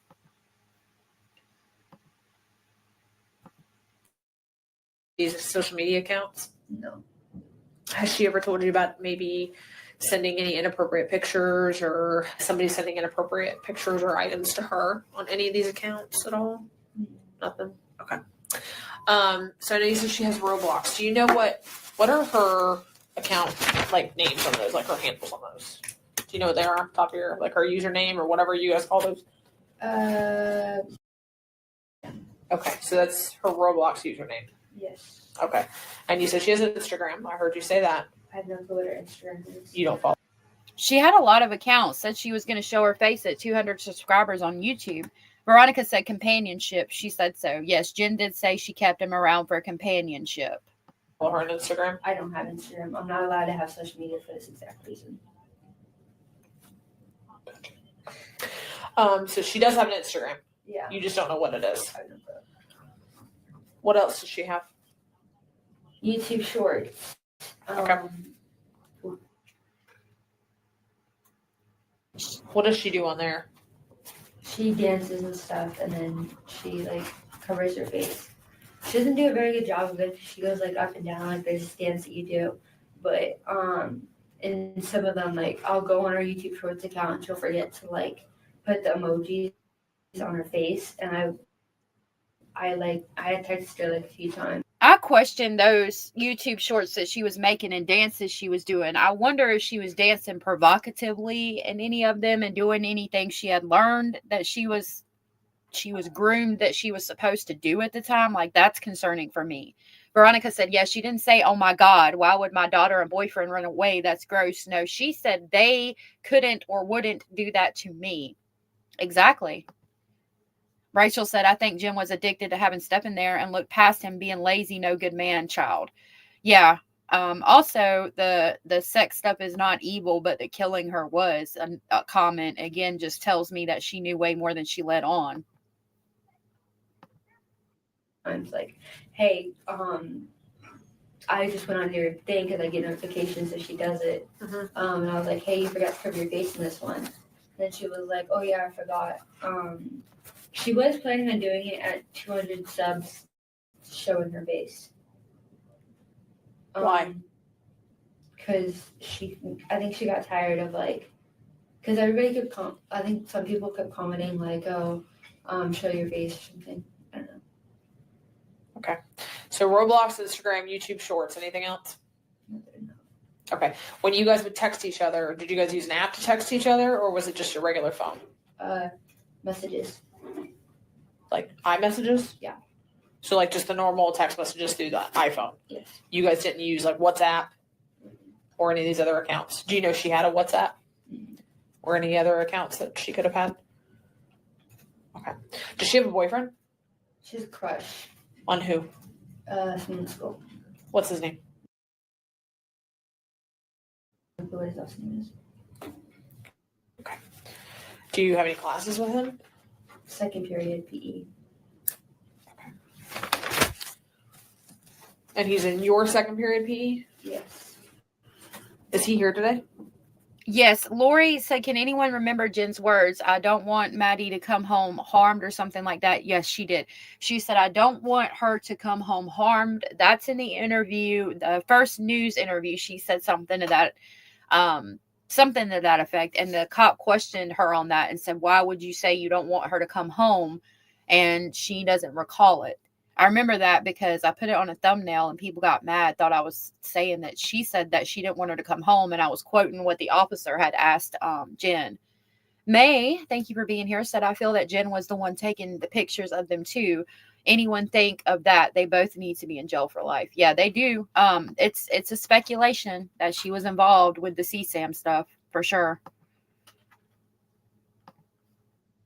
Yes. Does he like her back? I don't think so. Do they like hang out and talk and stuff? They have each other's phone number, but he never answers her. She always texts him, but he never answers. Okay, so they don't hang out at school or anything like that. Gotcha. Okay. So she didn't tell you about wanting to skip school or anything yesterday? Mm-hmm. Has she ever skipped school? Has she ever told you that, hey, we should skip school together, or we should go do this, or we should go do that? Mm-hmm. No? Do you know if she takes any illegal drugs or uses alcohol or anything like that? She has medicine. For what? She has ADHD. Okay. She party on Sunday. She kind of had an episode. Like, she was on me for everything that I did, and she never acted like that. Like, if I would like do something, she'd get upset about it. The friend says ADHD, and I think she says anxiety. It's blocked out. It's weird to me that she uses the term episode. At the birthday party, she was having an episode. Like, that's in reference to like bipolar. When you're bipolar, you have episodes. So it's weird to me that she uses that term, episode. Hey, Crystal. Like that. She has mood swings a lot. Like, she'll just like move from different moods really easily. I always thought she had bipolar. She never said what type of meds she took. I know she had ADHD meds, and I think they're bipolar meds too. The last time she took them was Valentine's Day. I picked her up. Okay, so this was important because that's where I picked up the bipolar. The friend said, I think she has bipolar. I don't know. She's on meds for bipolar, and she hadn't taken them since Valentine's Day, which contradicts what Stefan and Jen say when they say that he does their nighttime routine and she gives her medicine every morning. If she hadn't taken her medicine since Valentine's Day, who was giving her meds? Why are they saying they're giving her meds when they're not? Because she hadn't taken them since Valentine's Day, per the best friend, and that's who's going to know. To school, and she was running late. So I was like, hurry up. And then she was like, okay. So she gets in the car and she's like, hey, sorry, I had to take my meds. And I was like, you're good. And then after that, the last 2 weeks, she said she had not taken her meds. and she would go around and tell everybody that she took her meds. Why did she not want to take her meds? She said she forgot to, but I don't know. Okay. She did say that she kind of liked not being on her meds because she had more energy. Okay. Does she engage in any kind of like risky kind of behaviors that you would think would be a little bit inappropriate for her age? No. Does she hang out with anybody that you would think would be a little bit inappropriate or somebody that she probably shouldn't be hanging out with? You think so? She's never mentioned anything to you about hanging out with older men or women outside of school, running away, going anywhere with anyone? The only thing she talked about was her dad and her sister. What about? Rose Thorne said maybe the friend calls a panic attack an episode. That's true. Panic attacks are also referenced as episodes. So you're accurate about that. Thank you for that. They would talk a lot and they were close. Okay. But nothing other than that? Nothing other than that. Okay. And then her dad and her sister, how often does she talk to them? Her dad, she really talks to. Her sister, she talks like 24/7 too. Gotcha. Okay. All right. Is there anything else you can think of that I have not asked you that you want to tell me that you can remember?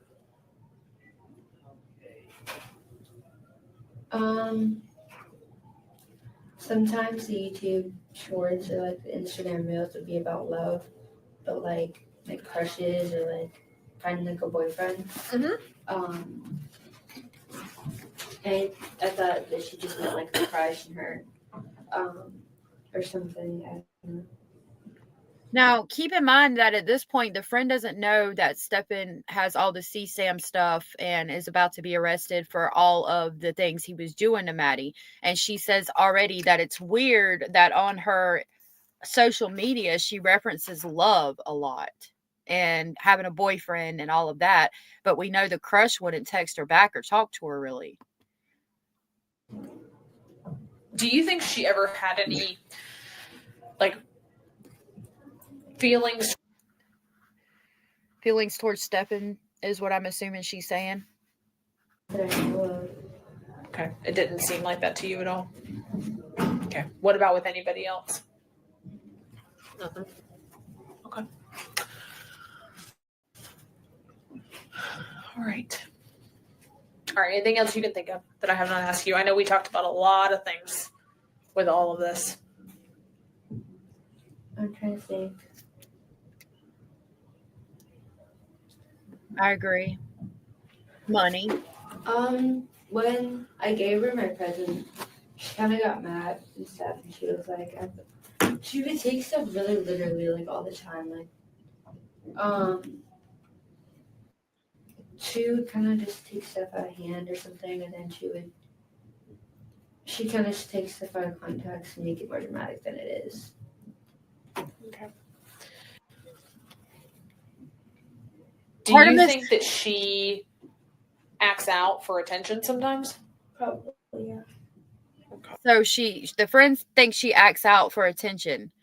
Artemis, don't scream into a bucket. It is weird that, like you said, nobody forgets their meds in that house. Jen's not forgetting her meds. Stefan's not forgetting his meds. So why are they saying they're giving Maddie her meds every night and morning? It's part of the morning and nighttime routine. But friend is saying she didn't take her meds from Valentine's Day over 10 days.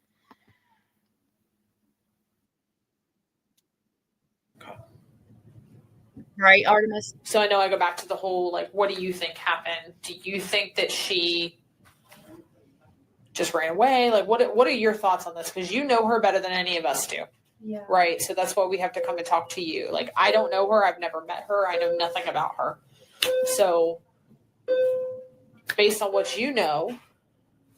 Based on what I know, I think she kind of just wanted to be free and kind of just not live under, like, her. Was she, like, defiant? Like, didn't like to follow the rules? Sort of, yeah. Okay. I mean, it depends if she took her meds. If she doesn't take her meds, then she's, like, really crazy. And she doesn't think, she just does stuff. Like impulsive? Crazy, yeah. Impulsive. Okay, when you say she does stuff, what does that mean? Like, what kind of stuff? Like no matter what it is, it could be like crazy or it could be like completely normal. Like it'll just like whatever, and she'll just do it. Did anything happen at her party that you think would have set her off? That's been a theory. It was at the That's house, been a though? theory that something happened at the birthday party. There was a trigger at the birthday party. I don't think so. I think there was a trigger Saturday. That's why Stephen was freaking out per what the parents, what his parents said. And then he came Sunday to take care of whatever the situation was. The birthday party? Yeah, but I don't know where. It was at the grandparents' house. Oh, the birthday party was at the grandparents' house. Yeah, I wasn't at. Possible Diamond Girl. No. And she didn't tell you why? No. What about? No. He didn't come either? No. So who all was there? The rest of their family. Their grandma, their grandpa, everyone else. Okay. Has she been staying at Grandma and Grandpa's house? Yes. So she's not staying with. Like she goes back and forth. Depends. If at Disney, she has to be there early, so she did. Oh, I see what you're saying. That's important. Friend said that if mom has to work at Disney, then she stays at grandma's house because mom has to go to work early. So why again are we calling Stefan? Yeah, I'm wondering, Alicia, and thank you for being here. He came Sunday to clean up Jen's mistake. That or his mistake, especially considering that the friend said she stays with grandma a lot. And if Jen had to work, she went with grandma. She didn't call Stefan in to take her to school. Where does the grandparents live? Do you know? Is that in Kissimmee? Or is that right around the corner? Oh, it's right around the corner here. Okay. I gotcha. Okay. Now I'm understanding. Okay. My dad was like outside in like the woods and stuff, and then a cop was talking to him about. This is weird. I don't think there's any relevance, but we'll listen anyway. Jenny Jen said that they used Madeline's medication as an excuse in case anyone around her had questions as to why she looked more tired or exhausted, in my opinion. It's a very good speculation. It's very possible. And my dad asked like where like and like does like the was like it's redacted, but it's not related. 2:00. Didn't say where. Didn't say like. Wait, what? Anything. Who said that? The cop said this to my dad. He told your dad that. Oh, he asked him. Did he? No, like he like said like my dad asked like where did like just like wondering that way like because she could be around there, that way you can go search, and then the cop was like and then drove her home. So evidently the best friend's dad asked the cops like where could she be, where did she disappear from, and the cop says, oh, I picked her up and took her home, but we know that didn't happen. But then I asked there or like when was like the last time you saw her? She was like this morning. Did he say where he picked him up or picked her up? No. So the deputy told your dad that picked her up at 2:00 and took her home? Picked her up at 2:00 and took her home. But he didn't say where. My dad. I apologize about that. I had it wrong. I think it ends up being that the cop told Bestie's dad that Stefan picked her up at 2:00 and took her home, but it's not true. My mom, and then say exactly what the cop said. And my dad, and then my mom had told me, and my dad came home and told me. Okay. But I was confused because that's not. It was like, hey, are you? So I know she says that Jen said we dropped her off, or I dropped her off at the church at the end of this interview. So we're about there. Diamond Girl says Sunday night timeline is off. If Madeline takes hour showers, how did they watch a movie, eat ramen, and talk about her singing? Stephen managed to take so many pics of Madeline, but did they take videos of her singing? I think they said that when she's saying that they would come to the school, that was per the counselor, but I can't be sure about that. And then lastly, Meemaw said, I still think Jen did it. I don't know why I go over this a lot. I just think she knew it all till the question, the pregnancy, and lost it. And Stephen took care of her body. If you read the poem with this in mind too, yeah, it's possible. I go over this to try to get the timeline accurate. I want to prove if Jen knew information that she wasn't supposed to know beforehand, if she admits to it.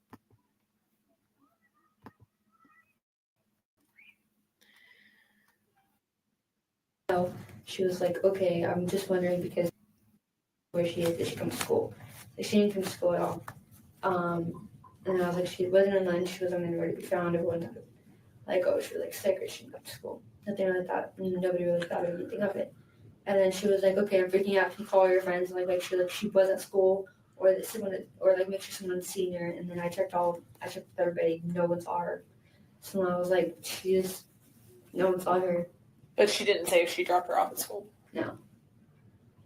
She said she dropped her off to church and then left. So Jen calls Bestie, but we don't have a time. She said, I can't find Maddie. What did she? Hold on. We need to listen to that again because she might have just admitted to knowing something before she's supposed to. Picked her up at 2 o'clock and took her home? Picked her up. Hold on, y'all. And he took her home.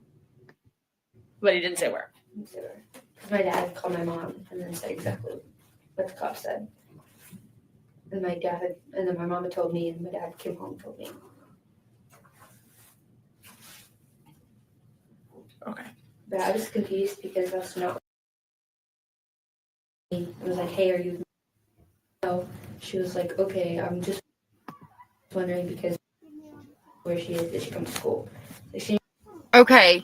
So she said she was confused because that's not what Jen said or Mom said. She said she called the friend and was like, hey, I'm confused. I couldn't catch the last. Hold on. Just a little bit back. We're at 30:04. We're going to go to 29:39. It's hard because it's redacted. Because my dad called my mom and then said exactly what the cop said. Okay, let's and listen. And then my mom had told me, and my dad came home and told me.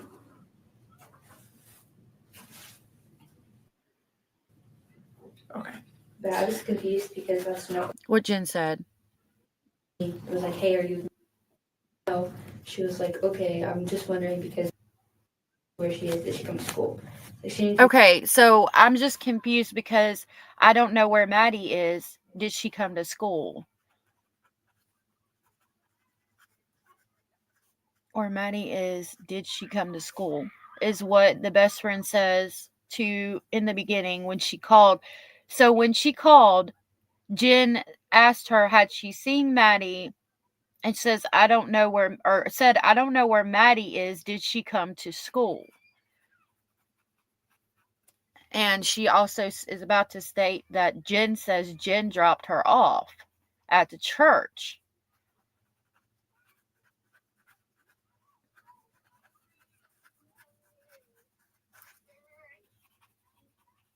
So I don't know where Maddie is. Have you seen her? I don't know where Maddie is. Did she come to school? Is what she says to Bestie in the phone call. She didn't come to school at all. And I was like, she wasn't on lunch. She wasn't anywhere to be found. Everyone like, oh, she was like sick or she didn't come to school. Nothing like that. Nobody really thought of anything of it. And then she was like, okay, I'm freaking out. Can you call your friends and like make sure that she was at school or that someone, or like make sure someone's seen her. And then I checked with everybody. No one saw her. So she says to Bestie, okay, I'm freaking out. Can you check with your friends to see if anybody saw her? Hold on, y'all. I'm writing it down. Can you check with friends? Did they? Back of my page now. see her. Okay. She just, no one saw her. But she didn't say if she dropped her off at school. No. She said she dropped her off at church and then left. She dropped her off at the church. Did you that? She told you. I'm just writing this down because I will forget because we've talked about a lot of things. Okay. I think they're going to go through it. Told you that she was the one that dropped her off. Her off. Okay. Did she say what time? Like 4:45 last time she was, the last time she was seen. 4:45 in the morning? Yes. Why would she drop her off at 4:45 in the morning at a church? The church is like right next here, so then Yeah, but 4:45 is like 4 hours before school starts. I mean, sorry, 8:45. Thank you. I'm like, so she said she dropped her off at 8:45 in the morning at the church, and she's still not fixing it and saying Stefan dropped her off. We dropped her off. Or not even we dropped her off. It's always right now. She's saying I dropped her off. Right, Veronica. She should. Why was she questioning if she went to school? That's a weird statement. It might have been Corey. I just assume for the redactions. So right now, she might have said we dropped her off or I dropped her off. But so right now I have Jen calls Bestie and says, I don't know where Maddie is. Did she come to school? Jen says she dropped her off at church and says, okay, I'm freaking out. Can you check with your friends? Did they see her? And, Bestie said she dropped Maddie off at school 8:45 or at church. I wrote school. I need to write church. And that was at 8:45. Hold on. Sorry. Yeah, no doubt. Hold on. Okay, so she. It's redacted. Okay, told her she at 8:45 at the church. I think a Honda. I don't know. It looks like a Honda. Is it like a passenger car, an SUV, a van? In the Honda. There's a back seat. I don't. Like small car, big car? Small car. Okay, what color is it? I'm trying to. I can't remember. And you guys said this over the phone. It wasn't in a text message. Yes. What time was that you? It was sometime after school because I'd gone off the bus and then we heard the ice cream truck, so we were like waiting around the neighborhood for it. You. Okay, we don't have a time. And asked. Yep.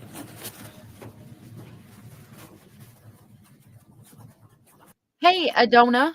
Adona said he was making sure she didn't say anything to anyone. Yeah, absolutely. By saying I haven't seen her, says Teresa, Jen is technically telling the truth, so probably sounded sincere. Yeah. Yep. Maddie was showing so many signs of inner turmoil. I wish someone had done something. Absolutely. Stephen said Maddie didn't take. Jenny said, hold on just a minute. And then Brenda said, Stephen Stern said Maddie didn't take something. Okay. So let's continue. Okay. And then the woods that you say your dad searched, where are those at? Here. The ones that are right back out here? Okay. How long was he out there?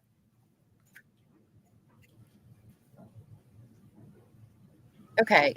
So all I know about when she called is it was after school and the ice cream truck was running. She had already gotten on the bus and been dropped off. So it would depend on how close she lived at school, right? Lived to the school, because Jen said that she got out of the car at 4:10, went to the office to see if she made it. She drove around, arrives at grandma's between 4:30 and 4:40, and that was after she had called the friend. So sometime between 4:10 and 4:30, is when she says she called the friend says so far that she had got off the bus and the ice cream truck was in the neighborhood. I don't have a time yet. Hey, Sarah, I was wondering where you had been. I was hoping you are okay.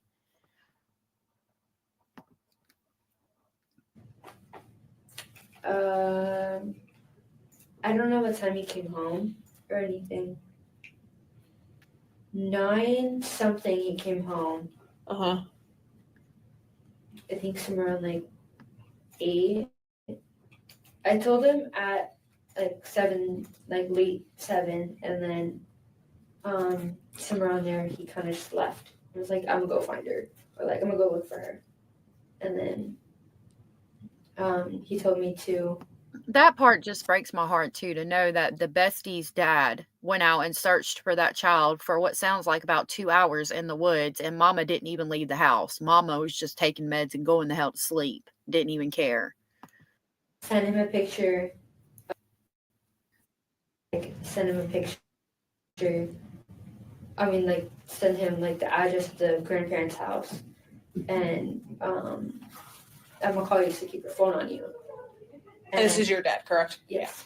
And so I kept my phone on me, and he kept like calling and telling me like, ask her or anything, and ask her if there's any updates and what she was wearing. She was wearing like a Kelly green RBS hoodie that I gave her. RBS, what is that? RBS is a company that my dad and my mom work at. Gotcha. Okay. White Crocs and spandex, like black spandex. You said white Crocs? Mm-hmm. And black spandex pants? Oh, shorts. You know, when I heard that, the definition, the depiction where she tells us what kind of hoodie she was wearing, and she says it's a Kelly Green RBS hoodie. That was from her best friend, and then I know like it's the hoodie that's in this picture. I think that one is navy. I think she had a couple from them, but the green hoodie she's found in is the RBS hoodie that's like the one here in this picture. Okay, now you can see my mouse.